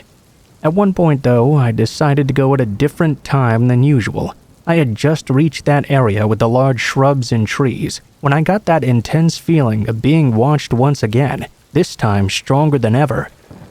I shivered a bit and stopped to look around. You can imagine my surprise when I was tapped on the shoulder once again. I turned only to see Jacob had materialized beside me just like the first time. Talk about freaky. How would he just come out of nowhere like that? Still though, at least I knew someone was here to keep me company now. "Hey there, I haven't seen you for a while. You been alright? I decided to stop by today and see if I could find you. I've missed you a lot, you know." He smiled and gave a friendly laugh. I was a bit weirded out though. Looking specifically for me, surely he couldn't have missed me that much. I did my best not to show how weird I found that though, since I was already a bit weirded out. Instead, though, I told him I was actually on my way back and cut my walk off early that day. I chalked it off to a one-time thing, although I did think I could see him give a quick look of anger and annoyance when I said I was heading back that day. I took a day-long break after going out again. Reaching the same area, I immediately felt that same feeling of being watched once again. Something was going on here, and I was not liking it at all. Surely at this point, feeling this so often could not just be paranoia. I stopped by some of the shrubbery and decided to take a look around and see if I could spot anything specifically. I took a step back for a moment and accidentally stumbled on the curb, catching myself by planting my feet in the soil by the brush. And in that exact moment, the most terrifying thing I've ever experienced in my life happened all at once. 1. I immediately felt my foot impact on something solid and slip slightly, causing me to fall. 2. I heard a male voice cry out in discomfort. And 3. I looked up from the ground, only to see someone standing there in the brush, hidden in the shadows amongst all the bushes. I could tell right away it was Jacob. I could hear a scared, guttural wheeze coming out of my mouth as I tried to find words to say in that moment. I was stuck like a deer in the headlights. I could see all over his face that he too was too startled to know what to do in that moment. I'd never been in a life or death situation before, so I never knew if I would be a fight person or a flight person. That night I discovered I was a flight person after all, and damn good at it too. Faster than I ever had in my life, I jumped up to my feet and started full-on sprinting away, losing my headphones in the process even. It was almost like an out-of-body experience. I could hear myself screaming, even though nobody was around to hear. Even more frightening though, after just a moment, I could hear heavy footsteps chasing behind me. As much weight as I had lost, I knew there was no way I was going to be able to outrun him. I took a chance. Turning to my right, I sprinted down a turn into a neighborhood I'd never gone down before. After I'd been running and making random turns down streets I didn't know for about 3 minutes or so, I finally slipped onto the porch of a random home and hid myself as best as I could in the shadows. I shit you not even 30 seconds later he came sprinting past, obviously searching for me. Needless to say, I sat down on that porch in the fetal position and called my dad to come pick me up. Then I started silently crying. Luckily, I made it home just fine that night. He didn't come back for me or anything, so I guess he must have gotten lost or given up too. After that, I decided to stop going on walks in that area and choose a different route altogether. Just recently though, I think I realized something. I had always felt like he looked somewhat familiar, but I had just put it down to his everyman sort of look. Thinking back on it now though, I think I actually did recognize him from somewhere. I just didn't realize it at the time. I'm fairly certain he's one of those few people I'd seen out and about taking out the trash or something in one of the neighborhoods I was walking through. I can't be perfectly sure, of course. It's not like I can go and ask him directly now, but I definitely have a pretty strong suspicion that he'd seen me out while walking and decided to start interacting with me after watching me for a while. Either way, I guess I really did get a good workout that night.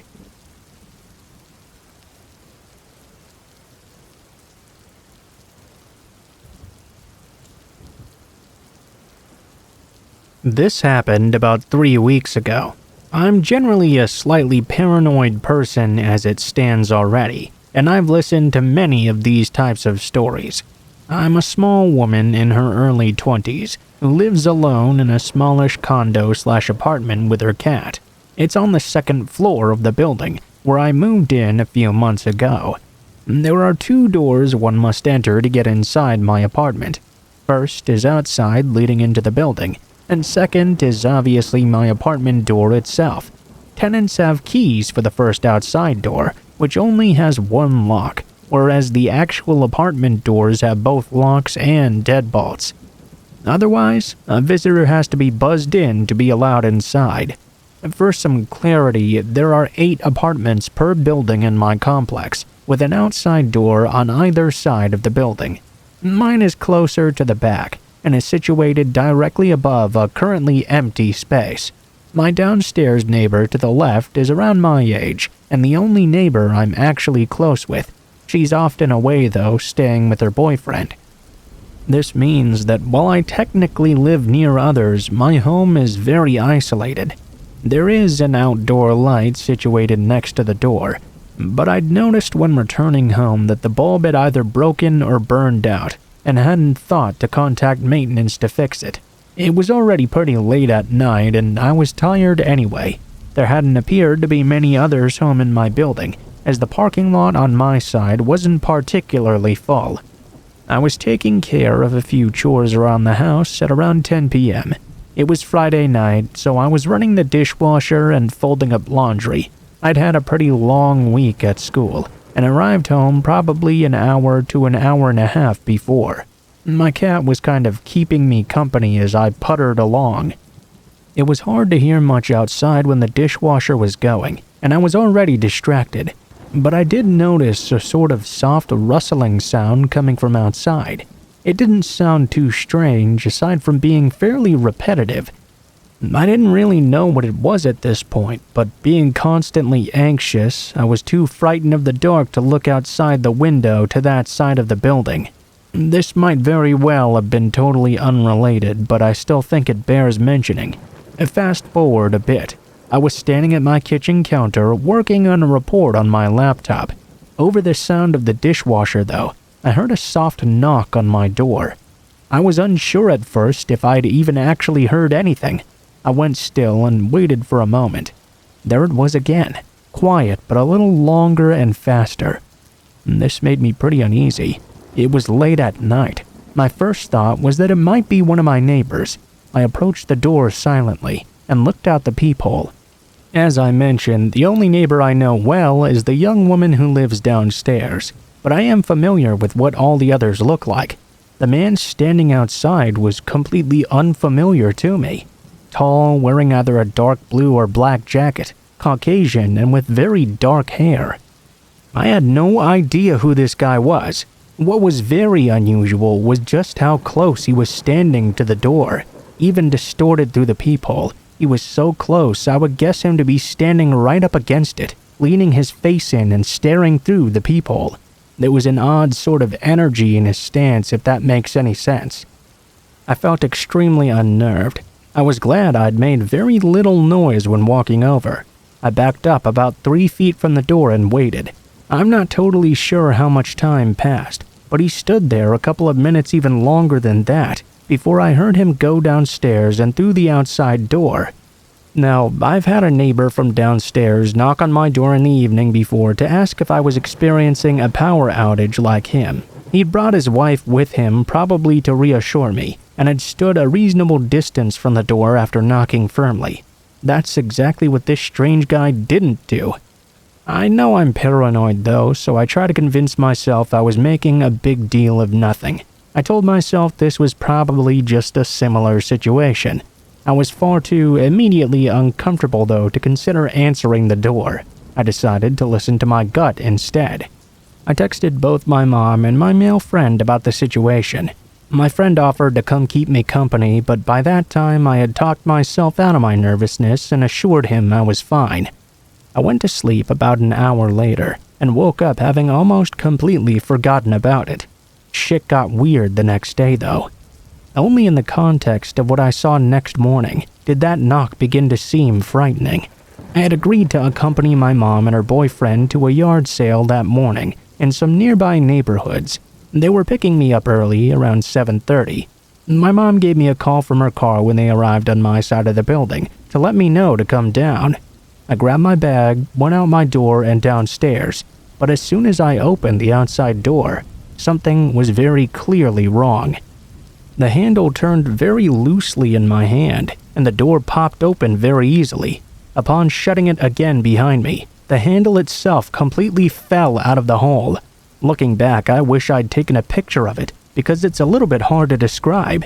It had obviously been tampered with. The outside portion of the door handle, held in place with screws, was now completely missing. The lock component of the handle was missing too. Essentially, all that was left behind was a stripped handle with a hole in the middle where the keyhole should be. My mom, having heard about the knocking incident from me the night before, was not cool with this all and insisted I report this. I contacted maintenance and the police, but there are no cameras situated near my apartment, and definitely not near my door. I've gotten no additional information as of now. In talking with my neighbors, who were obviously made aware of the vandalism as well, nobody who was at home or awake around that time heard anyone knock on their door, or came in contact with, or saw the man I described. Maybe I'm overthinking a bit, but this does make me nervous. It makes the approach seem much more targeted and less random, as if the person knew I'd be there alone. For what it's worth, at least the outside door handle was replaced very quickly that afternoon, and nothing like that has happened ever since.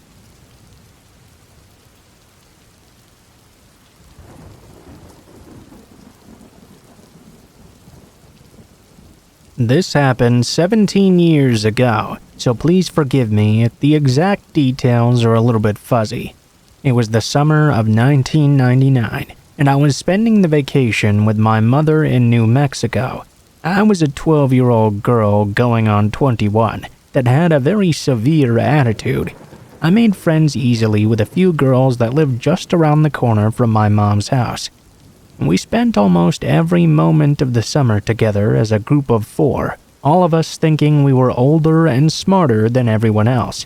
Nikki, Katie, Julie, and myself were the last generation of home phone lines, playing outside on the trampoline until dark and having sleepovers. A time when we all watched VHS tapes, listened to cassette tapes on our Walkman, and it was okay to let your children wander around town at night. We rarely locked the front door either. We had no cell phones or internet. My backyard had a concrete wall around it and a gate. Behind the wall was desert as far as the eye could see. Just a barren wasteland of dirt, cacti, shrubs, and mountains going all the way off into the distance. The town had a major railroad track running straight through it, and there was a major street that had gas stations galore. Restaurants, hotels, all those sorts of attractions. We all received the same warnings from our parents. Stay out of the desert and stay away from the tracks. Don't walk the main strip at night. You think we listened? Absolutely not. Julie, Nikki, and I spent our days walking through the desert, crossing the tracks as much as possible, and going down the strip to Katie's house.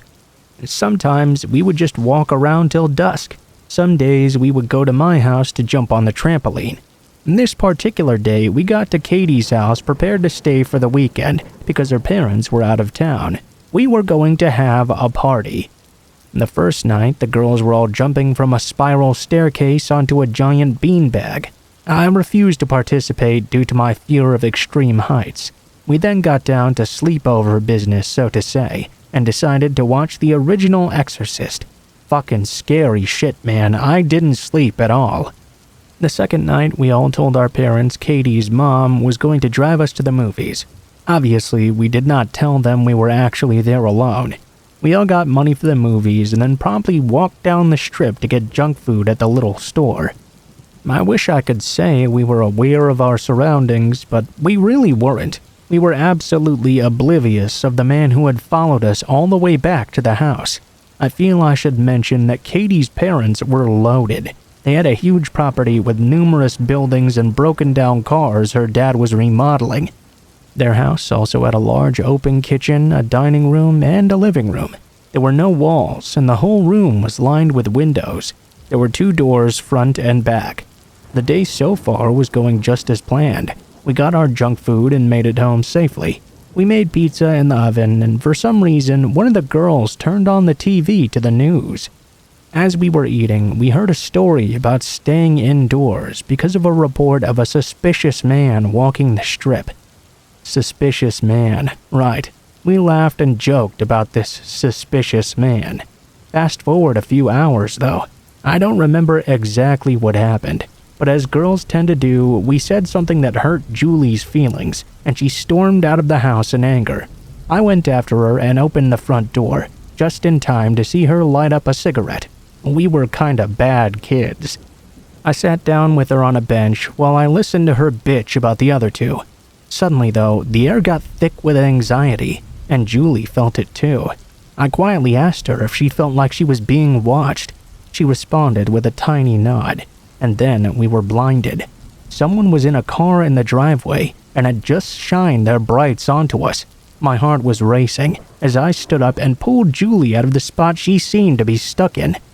As we turned to run inside, the man in the car made a sound. I can't describe this sound to anything other than a high-pitched squeal that turned into an animal's growl. I was scared beyond all reason. Somehow, I managed to get both of us inside the house. As soon as we got inside, the headlights shut off, and it was pitch black once again. I locked the door and turned off the light. By this time, Julie had regained her composure enough to tell the other two what had happened, as I frantically checked the back door and turned every light off. I told them to shut the fuck up and listen by the back door. I heard the car door close and was praying to every god he would just go away. Just then, right by my cheek, the door handle started to wiggle slowly, then frantically. I crawled away from the door and moved to where my friends were. For the next 2 or 3 hours, we sat there still as stone and listened to this man bang on every window and door, trying to find a way inside. The phone was located across the room right next to 2 windows. Eventually, I got up the courage to run to the phone and called my mom. I told her we were there all alone and someone was trying to break inside. I hung up with her and waited. Julie screamed out to the man that we had called the cops, and all of a sudden the banging just stopped. We sat there and waited, listening to him get in his car, and then that sound again, that squeal that turned into a growl, and as soon as he came, he was gone. My mom and stepdad showed up and checked the whole place out. They found tire tracks and cigarette butts in the driveway where his car had been, proving he'd been watching us for quite a while. The truly scary part, though, is there were scratch marks all over the doors and windows. Needless to say, Katie spent the rest of the weekend at Nikki's house and had a great story for her parents when they got home. Our parents didn't punish us for lying and being reckless. I guess 2 hours of torture at the hands of a madman was enough.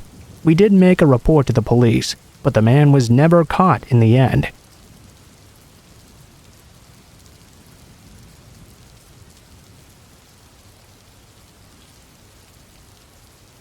I worked as a flight attendant for a few years when I decided to take an extended sabbatical from college. There were a handful of situations I encountered, but one in particular makes my skin crawl more than any other. I was born and raised in Texas, but had moved to New York when I was 21.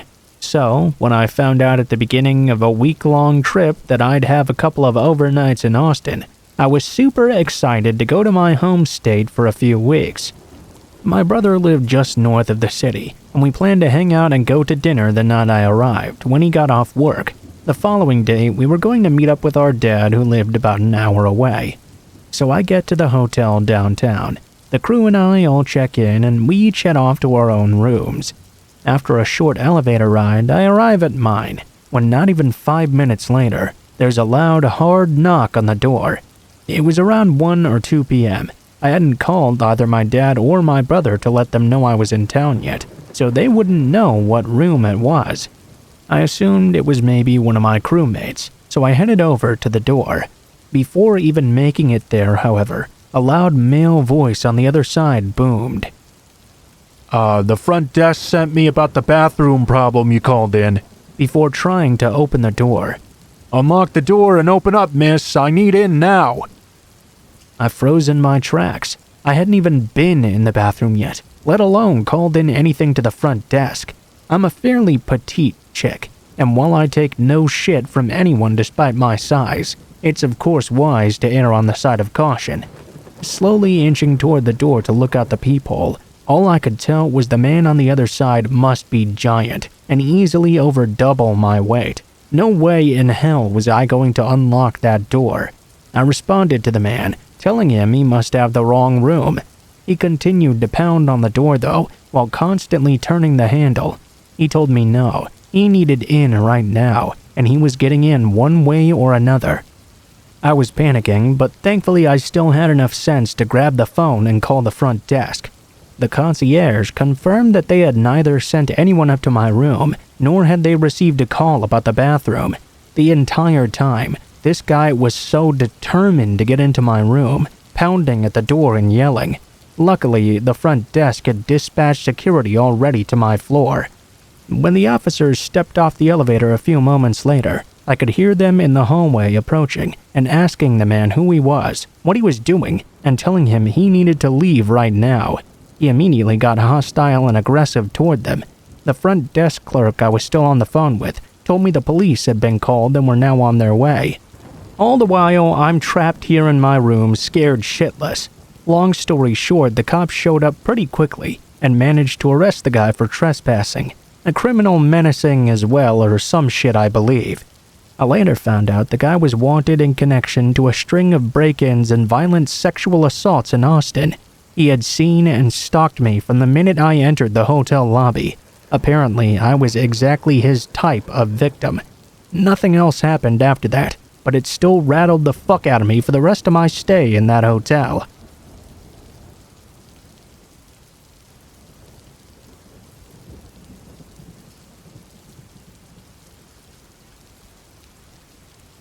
Tensions were quite high around our apartment complex when I was the age of 10 or so. Within a month's time, we'd had a man that committed suicide in a unit, a partial fire in a building leading to reconstruction, and a child that had been hit by a car as well. Even at a younger age, I remember distinctly having a strong grasp on the bizarre events that were taking place. This was all around spring in 1997. My mother was single and raising my sister, who was about 5 years old then, and I. She managed a different complex and would pick us up from school and drop us off at our apartment while she returned to work for a couple of more hours. I also have 3 older siblings, but they'd all moved out at this time. They'd all had to keep an eye on each other at a young age as well, so this wasn't really a new premise. There was no money for a sitter, and the oldest just had to assume the role, which I guess at this time was me. For the most part, we were really quiet kids. We played with our toys, watched a little television, and sometimes played Sega or Nintendo.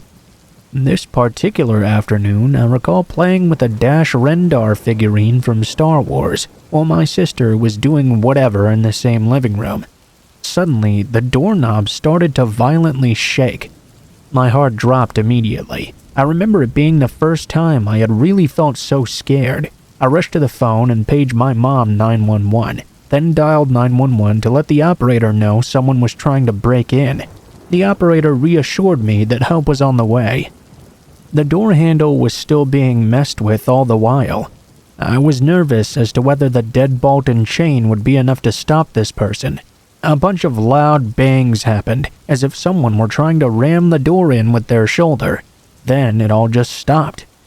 The cops arrived shortly before my mom, only to find a note from the maintenance man saying something like air filter check. Now, the maintenance man claimed that he had announced himself verbally, but I knew that was bullshit. Of course, the cops did nothing, and my mom's complaint to the office didn't yield in this man being fired. Unfortunately, that's not even the most unnerving part of the story either. My mom said after that the guy would just stare her down in the parking lot and smile at her. The whole situation creeped us out. We wanted to move, but we couldn't afford the expenses. One night, a couple of weeks later, I was suddenly awakened by a loud thud coming from the rooftop. Being so easily rattled from the previous event not long before, I ran to my mom's room to wake her up. She checked around to make sure everything was in place and reassured me it was probably just a rodent. We went to school the next morning and were dropped off at home in the afternoon as usual. My mom usually did a quick sweep of the place even before the attempted break-in, but this time when she looked, something felt off. There was just a very uneasy feeling in the apartment when walking in. My sister and I were ordered to stay downstairs by the front door while she investigated upstairs. We waited there patiently and felt very unnerved when suddenly our mother's shrieking confirmed our suspicion. She came barreling down the stairs and pushed us out the door. We went to a neighbor's and phoned the police. I remember hearing my mother barking through the phone that someone was in our apartment. The police responded pretty quickly. I was finally able to understand the situation. The bedroom had a walk-in closet, that contained the hatch to the attic that connected the building's AC and heat. There were shelves that were pretty high up lining the closet walls. My mother had walked in to find a dirty pair of men's underwear laying in the floor. This was enough to send her running and phoning the police. However, the investigation revealed something even more. The attic hatch had been disturbed. Just to add, the police also found handprints on the shelves in the closet. The noises I'd heard the previous night were more than likely this man hoisting himself back into the crawlspace, using the shelves to climb up after visiting us. The man was taken into custody, but I don't recall what the exact sentencing was. Coincidentally, my older brother is actually a police officer in the area. We ended up moving into my grandmother's house shortly thereafter.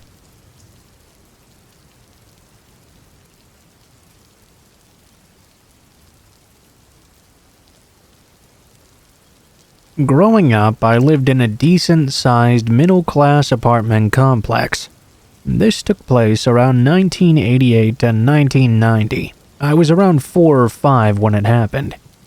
Since there was only one driveway in and out of the complex, my mother pretty much let me roam around by myself from a very young age. My court or block of apartments was the first one you passed when entering the complex, and my apartment was about 100 feet away from it. I wasn't supposed to leave the court unless my mom knew whose place I was going to. I was a very curious and precocious child, and very social as well. I remember my mom often called me the mayor because I knew a good number of people in the complex. I did have a few run-ins with creeps, weirdos, and a definite pedo or two over the years living there, but nothing that ever escalated into any sort of worrisome incident. My parents were both pretty tough growing up and educated me early on with street smarts and self-defense. They said it was okay to talk to strangers in certain situations because, of course, not everyone is bad. They taught me the importance of someone who might help me and someone who might be a danger to me. We at one point had this particularly ugly and fairly creepy ice cream man. He had a Billy Ray Cyrus type spiky mullet and always wore tank tops and had really bad acne. At the time, I thought he must have been in his 40s, but looking back, he was probably in his early 20s. He loved to talk to other kids about wrestling a lot. I went to his truck once, along with my friends when he was parked outside the pool. I didn't have enough money to buy anything, so I went to leave. He gave it to me anyway, though, for whatever money I did have. I didn't like the way that he too friendly smiled at me, though. Whenever I'd hear the ice cream man, I'd peek out the window to see which guy it was pulling into the complex, and only if it wasn't him, I'd go and get my ice cream. I don't know how much time passed between my first encounter with him and the last, but in between, there were many occasions where I was coming home, or going to a different court for whatever reason. Whenever I happened to be walking down the main drive, he'd just pull up next to me on the sidewalk out of nowhere. I'd pretend he wasn't there and cut through the court while hiding. He'd always holler after me, "Why are you so scared of me? I'm nice, you're making me feel bad." One day, my mom said I couldn't leave the court for whatever reason I can't remember. My friend lived in the corner apartment of the court after mine, so I sat on the court's corner nearest to hers, and she sat on her corner. We were talking in between, tossing toys to each other across the parking lot. At this point, though, I heard the ice cream man. Even though I was at the other end of my block, he saw me when he pulled in. He started to drive right towards me. I ran and hid in my court until he moved further into the complex. I waited for what felt like forever, until I didn't hear the music anymore. I walked back to the corner, and my friend had gone back inside already. I picked up whatever toys I had left behind, but as I turned to start walking home, I noticed the ice cream man was sitting in the parking lot of the court across the main drive, just sitting there in his truck with the music off. I dropped what I was holding. Before I could even pick it back up, he was already directly across the street from me, parked once more. "Hi there, what's your name? Can we be friends? I feel bad I scared you. I'm a real nice guy, you know." I remember his hair was particularly greasy that day. I was just so repulsed by him. My legs locked up because I was so scared. Mentally, I was trying to decide if I'd have a better chance escaping through the woods or chancing it down the main drive. I can't have friends. My mom said so. Oh, is that so? I feel bad for you. Come on, let me give you a free ice cream. My mom said I can't have ice cream either. Okay, well, if you come over here, you can have candy or soda or a snap bracelet. Sorry, I'm too scared to cross the street. That's okay, I'll come over to you. You can ride in the truck and play the music if you want. I realized this back and forth was going to be a losing battle for me. I decided the best thing to do was play along. Okay, if you turn the truck around, I won't have to cross the street so my mom won't get mad. He'd have to leave and immediately re-enter the complex to do that. It would at least buy me 20 to 30 seconds. He was way too excited as he pulled off. I took off running though. I got home and my mom was on the phone with my dad who was out of state for the day. I told her what happened. She made me tell my dad as well, and they both told me how proud of me they were. After that, unless I was out of town, I avoided the ice cream men at all costs. I just hope I was the only kid he tried to bait, and that no one else had an experience with him that was worse.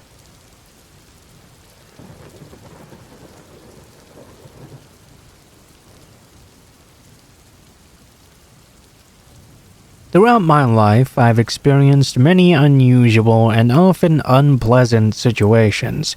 For privacy reasons, I don't want to give away too much information about myself, but I will say I'm a 21-year-old girl now living in Ireland, where I've lived over 5 years. I grew up in a small Eastern European country, of which about 40% are Russian, and I'm of Russian descent as well. Even though almost everyone in my country spoke fluent Russian and much of the population had Russian relatives, ethnic tensions within this country were very high. It was not uncommon for you to receive a lower salary or worse treatment in shops and other public places if the place was run by natives. It's because of this I believe I was singled out as a target in this particular story. That and my feeble appearance as well, as I've always been quite short and skinny.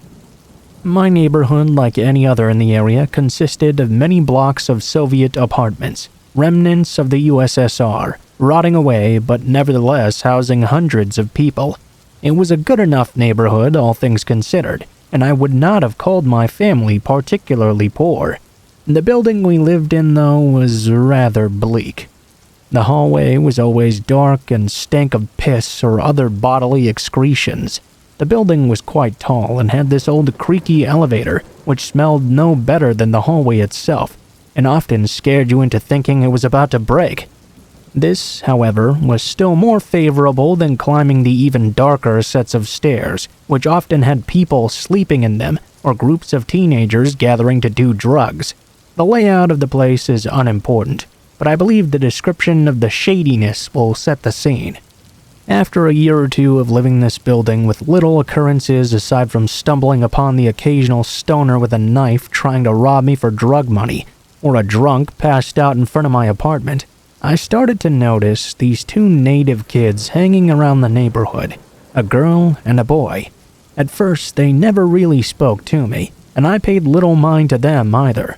I would often notice as time went on them staring at me whenever I passed by, or gazing out from a distance as I played with the other neighborhood kids. These kids seemed weird to say the least. They spoke a limited amount of Russian and pretty much never interacted with anyone else. They would always just stand there watching me. Despite them being very similar looking, nobody knew if they were related or just two weirdos living in the building who'd stumbled upon each other.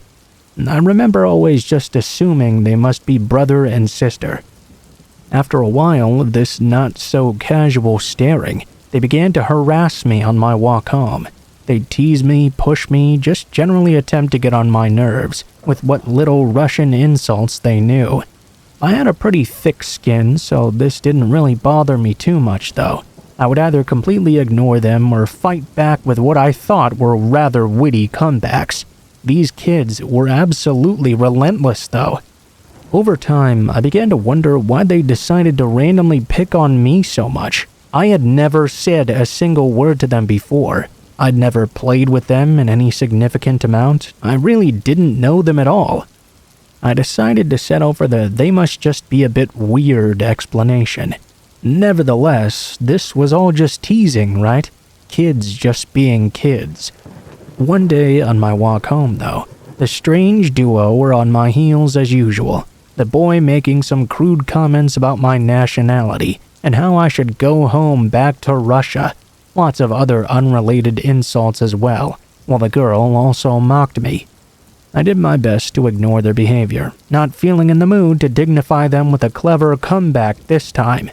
It became increasingly difficult. It seemed in frustration the two had suddenly become much more aggressive than usual. All the other times this would go on, they just give up and leave me alone after a while. But this time, to my surprise, they followed me into my building and into that poorly lit, stinky hallway. Still ignoring them, I pressed the button for the elevator when I felt the boy roughly grab me from behind. I was in shock. The girl joined him, bending my arm at an incredibly uncomfortable position behind my back. "What the hell are you doing?" I screamed at them. They began attempting to drag me into the black staircase, telling me to shut the fuck up. I struggled, of course, not really understanding what had suddenly come into these two. I mean, I knew they were weird, but this was something else. This didn't feel like childhood bullies or kids just being kids. These two had something sinister on their minds. As I struggled against their duo grip, trying to break my way free and towards the elevator that had now arrived, a middle-aged woman walked into the hallway. A look of confusion was on her face as she asked, "Is anyone going up?" I desperately called out that I was, reaching for the elevator, only to hear the guy holding me snarl, "You're not going anywhere." To my surprise, despite the pure desperation in my voice and the fact I was fighting two seemingly older kids trying to drag me away, the woman didn't do anything. She didn't even ask what was going on, just shrugged her shoulders and walked into the elevator and closed the doors. What was going through her mind still makes me curious. I assume this was probably due to assuming this was nothing serious because of our age. Perhaps her not wanting to get involved any more than she already had in order to avoid trouble. After all, our neighborhood was not the safest. Best to stay out of things whenever you can. Luckily, her leaving became a surge of adrenaline, partially from my desire to get into that elevator and away from these two, and partially from anger at her refusing to do anything. It's amazing what the human body can do when faced with a dangerous situation. Using all of my strength, I whipped around and slammed the boy into the wall behind me, immediately making both of them let go of me. I could tell the two of them were as shocked as I was at what I had just done. As I said, I was a fairly small girl, but it felt as though someone else had possessed me in that moment. All I knew is I had to get away from this dark area. As soon as I was let go, I ran to the elevator and managed to get the doors open again and inside. The last thing I remember seeing is the doors slamming shut before we took off, the girl's shocked expression as she stared at me. The lady in the elevator didn't say a word to me, didn't even look at me. I wish I could say it ended there. A few days later, I was confident in my ability now to defend myself against those two, and was pretty sure they would not attempt to attack me again, or even go near me. That relief, however, was fairly short-lived. A friend of mine knocked on my door at the usual time I would go out on a free day, asking me to hang out. I, of course, excitedly agreed, and as soon as I was ready, we headed out and to the elevator. As mentioned previously, the elevator itself was not all that sturdy and would easily break down. That's not the only thing that made it extremely unsafe, though. If you were a child and were taking the elevator alone, especially in a building as tall as ours where there were many, many floors, you never knew what the person who got on with you turned out to be, or what they could do to you, especially if the elevator suddenly got stuck. This wasn't something that happened often enough to prevent us from using it and instead take those dreaded stairs. We got on without a worry in the world and pressed the button for the ground floor. We began chatting about nothing in particular. About 4 floors down, though, the elevator stopped, letting on a burly middle-aged man. Just the sight of him was intimidating. He had this sunken-in face and long black greasy hair, sweat stains under his arms. His belly was so fat it took up most of the room in that tiny elevator, pushing my friend and I into a corner. We just kind of fell silent. At first, the man said nothing, just stared at the two of us as the elevator door slowly closed. I could tell that much like myself, my friend had an uneasy feeling about this man. In a deep, hoarse voice, he leaned in and said slowly and calmly, "Oh, you think you're so tough, don't you?" It was more of a statement than a question. I could tell it was directed at me. He pressed the elevator stop button, screeching it to a halt. He reached out and grabbed me by the fringe. He pinned me against the wall of the elevator, still holding on and beginning to pull me up. I could feel some strands of my hair ripping out of my skull as I was being lifted. However, not enough for my feet to lose contact with the ground. I squealed in pain, and my friend watched in shock, cowering into the corner, unable to do anything. "Well, I can be tough too." I began to try and make him let go of my hair to no avail. The more I moved, the more my fringe ripped out, and the more painful it became. Eventually, I stopped struggling and attempted to stand up on my tippy toes as much as I could. "You think it's funny to hurt my son, huh?" For a second, I had no idea what he was on about, but then I realized. The boy I had slammed against the wall in an attempt to get away. He must have told his parents what happened, most likely neglecting to include the fact he had attacked me first. Or maybe he had and his father just didn't give a shit. He seemed like a piece of crap himself. "I know what floor you live on. If you ever touch my son again, I'll bring a knife through your throat in this fucking elevator. You understand me?" Before I could respond, it began to move again. Someone must have called it onto another floor. He narrowed his eyes at me and let go of my hair, standing back and acting as if nothing had happened. We stopped and another person got on a few floors down. The rest of the ride was spent in silence. I don't know what was scarier, the fact this clearly insane man was threatening my life, and the fact his equally loopy son stalked me without my knowledge to find out what floor I lived on and what my routine was, just to get his psycho dad to threaten me.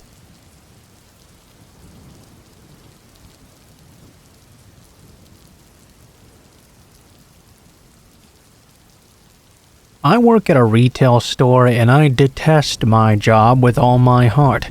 Because I was a dumb shit and said I was always available though, they'd routinely fuck me over and put me on nights. I whine and bitch and moan and digress. I'm okay working nights since I get to see my boyfriend when he picks me up at least.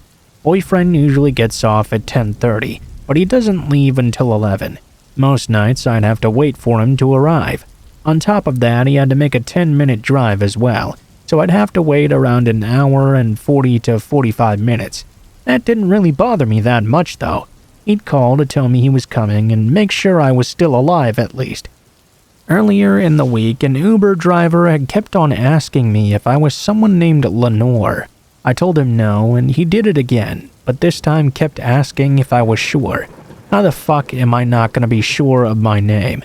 Fortunately, at that moment, my boyfriend pulled in and honked at me, causing this Uber creep to speed away. I'm a paranoid penny, so this made me wonder if he'd been watching me or something, and knew my boyfriend always came late.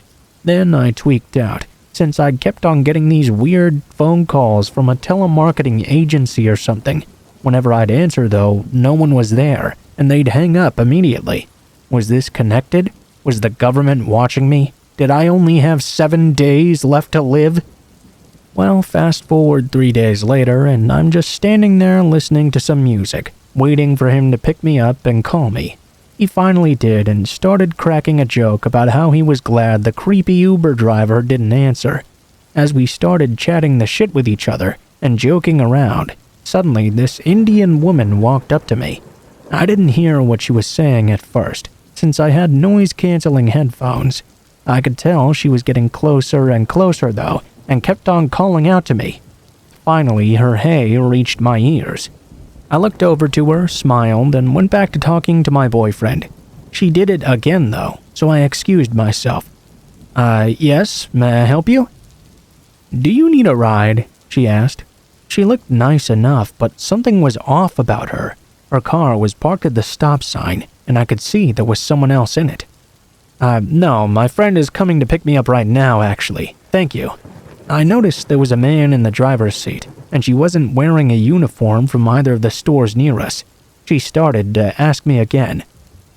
Are you sure? I can give you a ride. Do you need a ride? Get in. Come on, you need a ride, right? I was beginning to feel a little uncomfortable. My preschool don't get in a stranger's car training kicked in, so I politely declined again and went back to talking to my boyfriend. Hey, are you close? I just pulled out. I'll get there. Just stay on the line. That woman's gone now, right? No, she was not gone. In fact, she was standing 6 feet away glaring at me. She looked very annoyed. I told him in code that no, she had not left. She had in fact remained there leaning on the car watching me. She was looking angrier with each passing second as well. Out of the corner of my eye, I could see the man tell her something. She looked at me and began to interrogate me. Your friend's not here. You need a ride? Where's your friend? He probably forgot about you. That's okay, we'll take you where you need to go. It's cold, come on, tell us where you live, we'll drop you off. At this point, she got closer to me. I tried to avoid her by moving to the farther end of the plaza strip. Honey? Yeah, so about my sister? She's gotten closer, but I'm pretty scared she's too far away from home. Something might happen. Hurry so I can tell you. I said a code as the car drove up next to me. Now she looked extremely pissed. Get in the car now. At this point, she opened the car and began trying to push me inside, pulling me, yanking on my jacket. She was a taller and bigger woman than me, so she even tried to pick me up. At this point, I'm pretty sure my bowels threatened to release. I was screaming and kicking and wiggling. Meanwhile, I could hear through the phone him yelling that he was on his way and he was calling the police. Now my mind was running 1,000 miles an hour. I was panicking, thinking I was going to be raped or presented as some weird present for her husband. He looked very content with her efforts to kidnap me. Get in! Shut up! I will hit you! I started crying as she managed to push my torso into the car. My right hand was locked to my phone. She began trying to pull it out of my hand. My boyfriend was panicking, telling me the police were sending an officer right now. She shoved my face into the leather seat. My airway was obstructed, and she was not letting me go. She was bigger than me, stronger than me, and she knew it. Her whole weight was pressing onto me. I tried not to panic so I didn't black out from lack of oxygen. All of a sudden, I started getting mad as shit. Her husband said something in Punjabi. She lifted one hand up and leaned down, trying to get something out of the front. Immediately, I used the arms I'd been using to push myself off the seat to jab her in the stomach. She recoiled, letting go of me a little. I headbutted her, tossing my melon back as I screamed, fear-stricken and adrenaline-hazed. Finally, my boyfriend pulled in. I bolted to his car, as the Indian woman was sitting stunned on the ground. After I shut the door, he sped off towards his house. When we got inside, I broke down, babbling about how scared and terrifying it all was, and how if I hadn't had that opportunity, she might have taken me to her house and done God knows what. After this incident, the police officer they dispatched got there 20 minutes later, and of course didn't find anyone. My boyfriend talked to his boss and was granted the ability to leave early to come get me. I'm still weirded out by cars stalling in the plaza.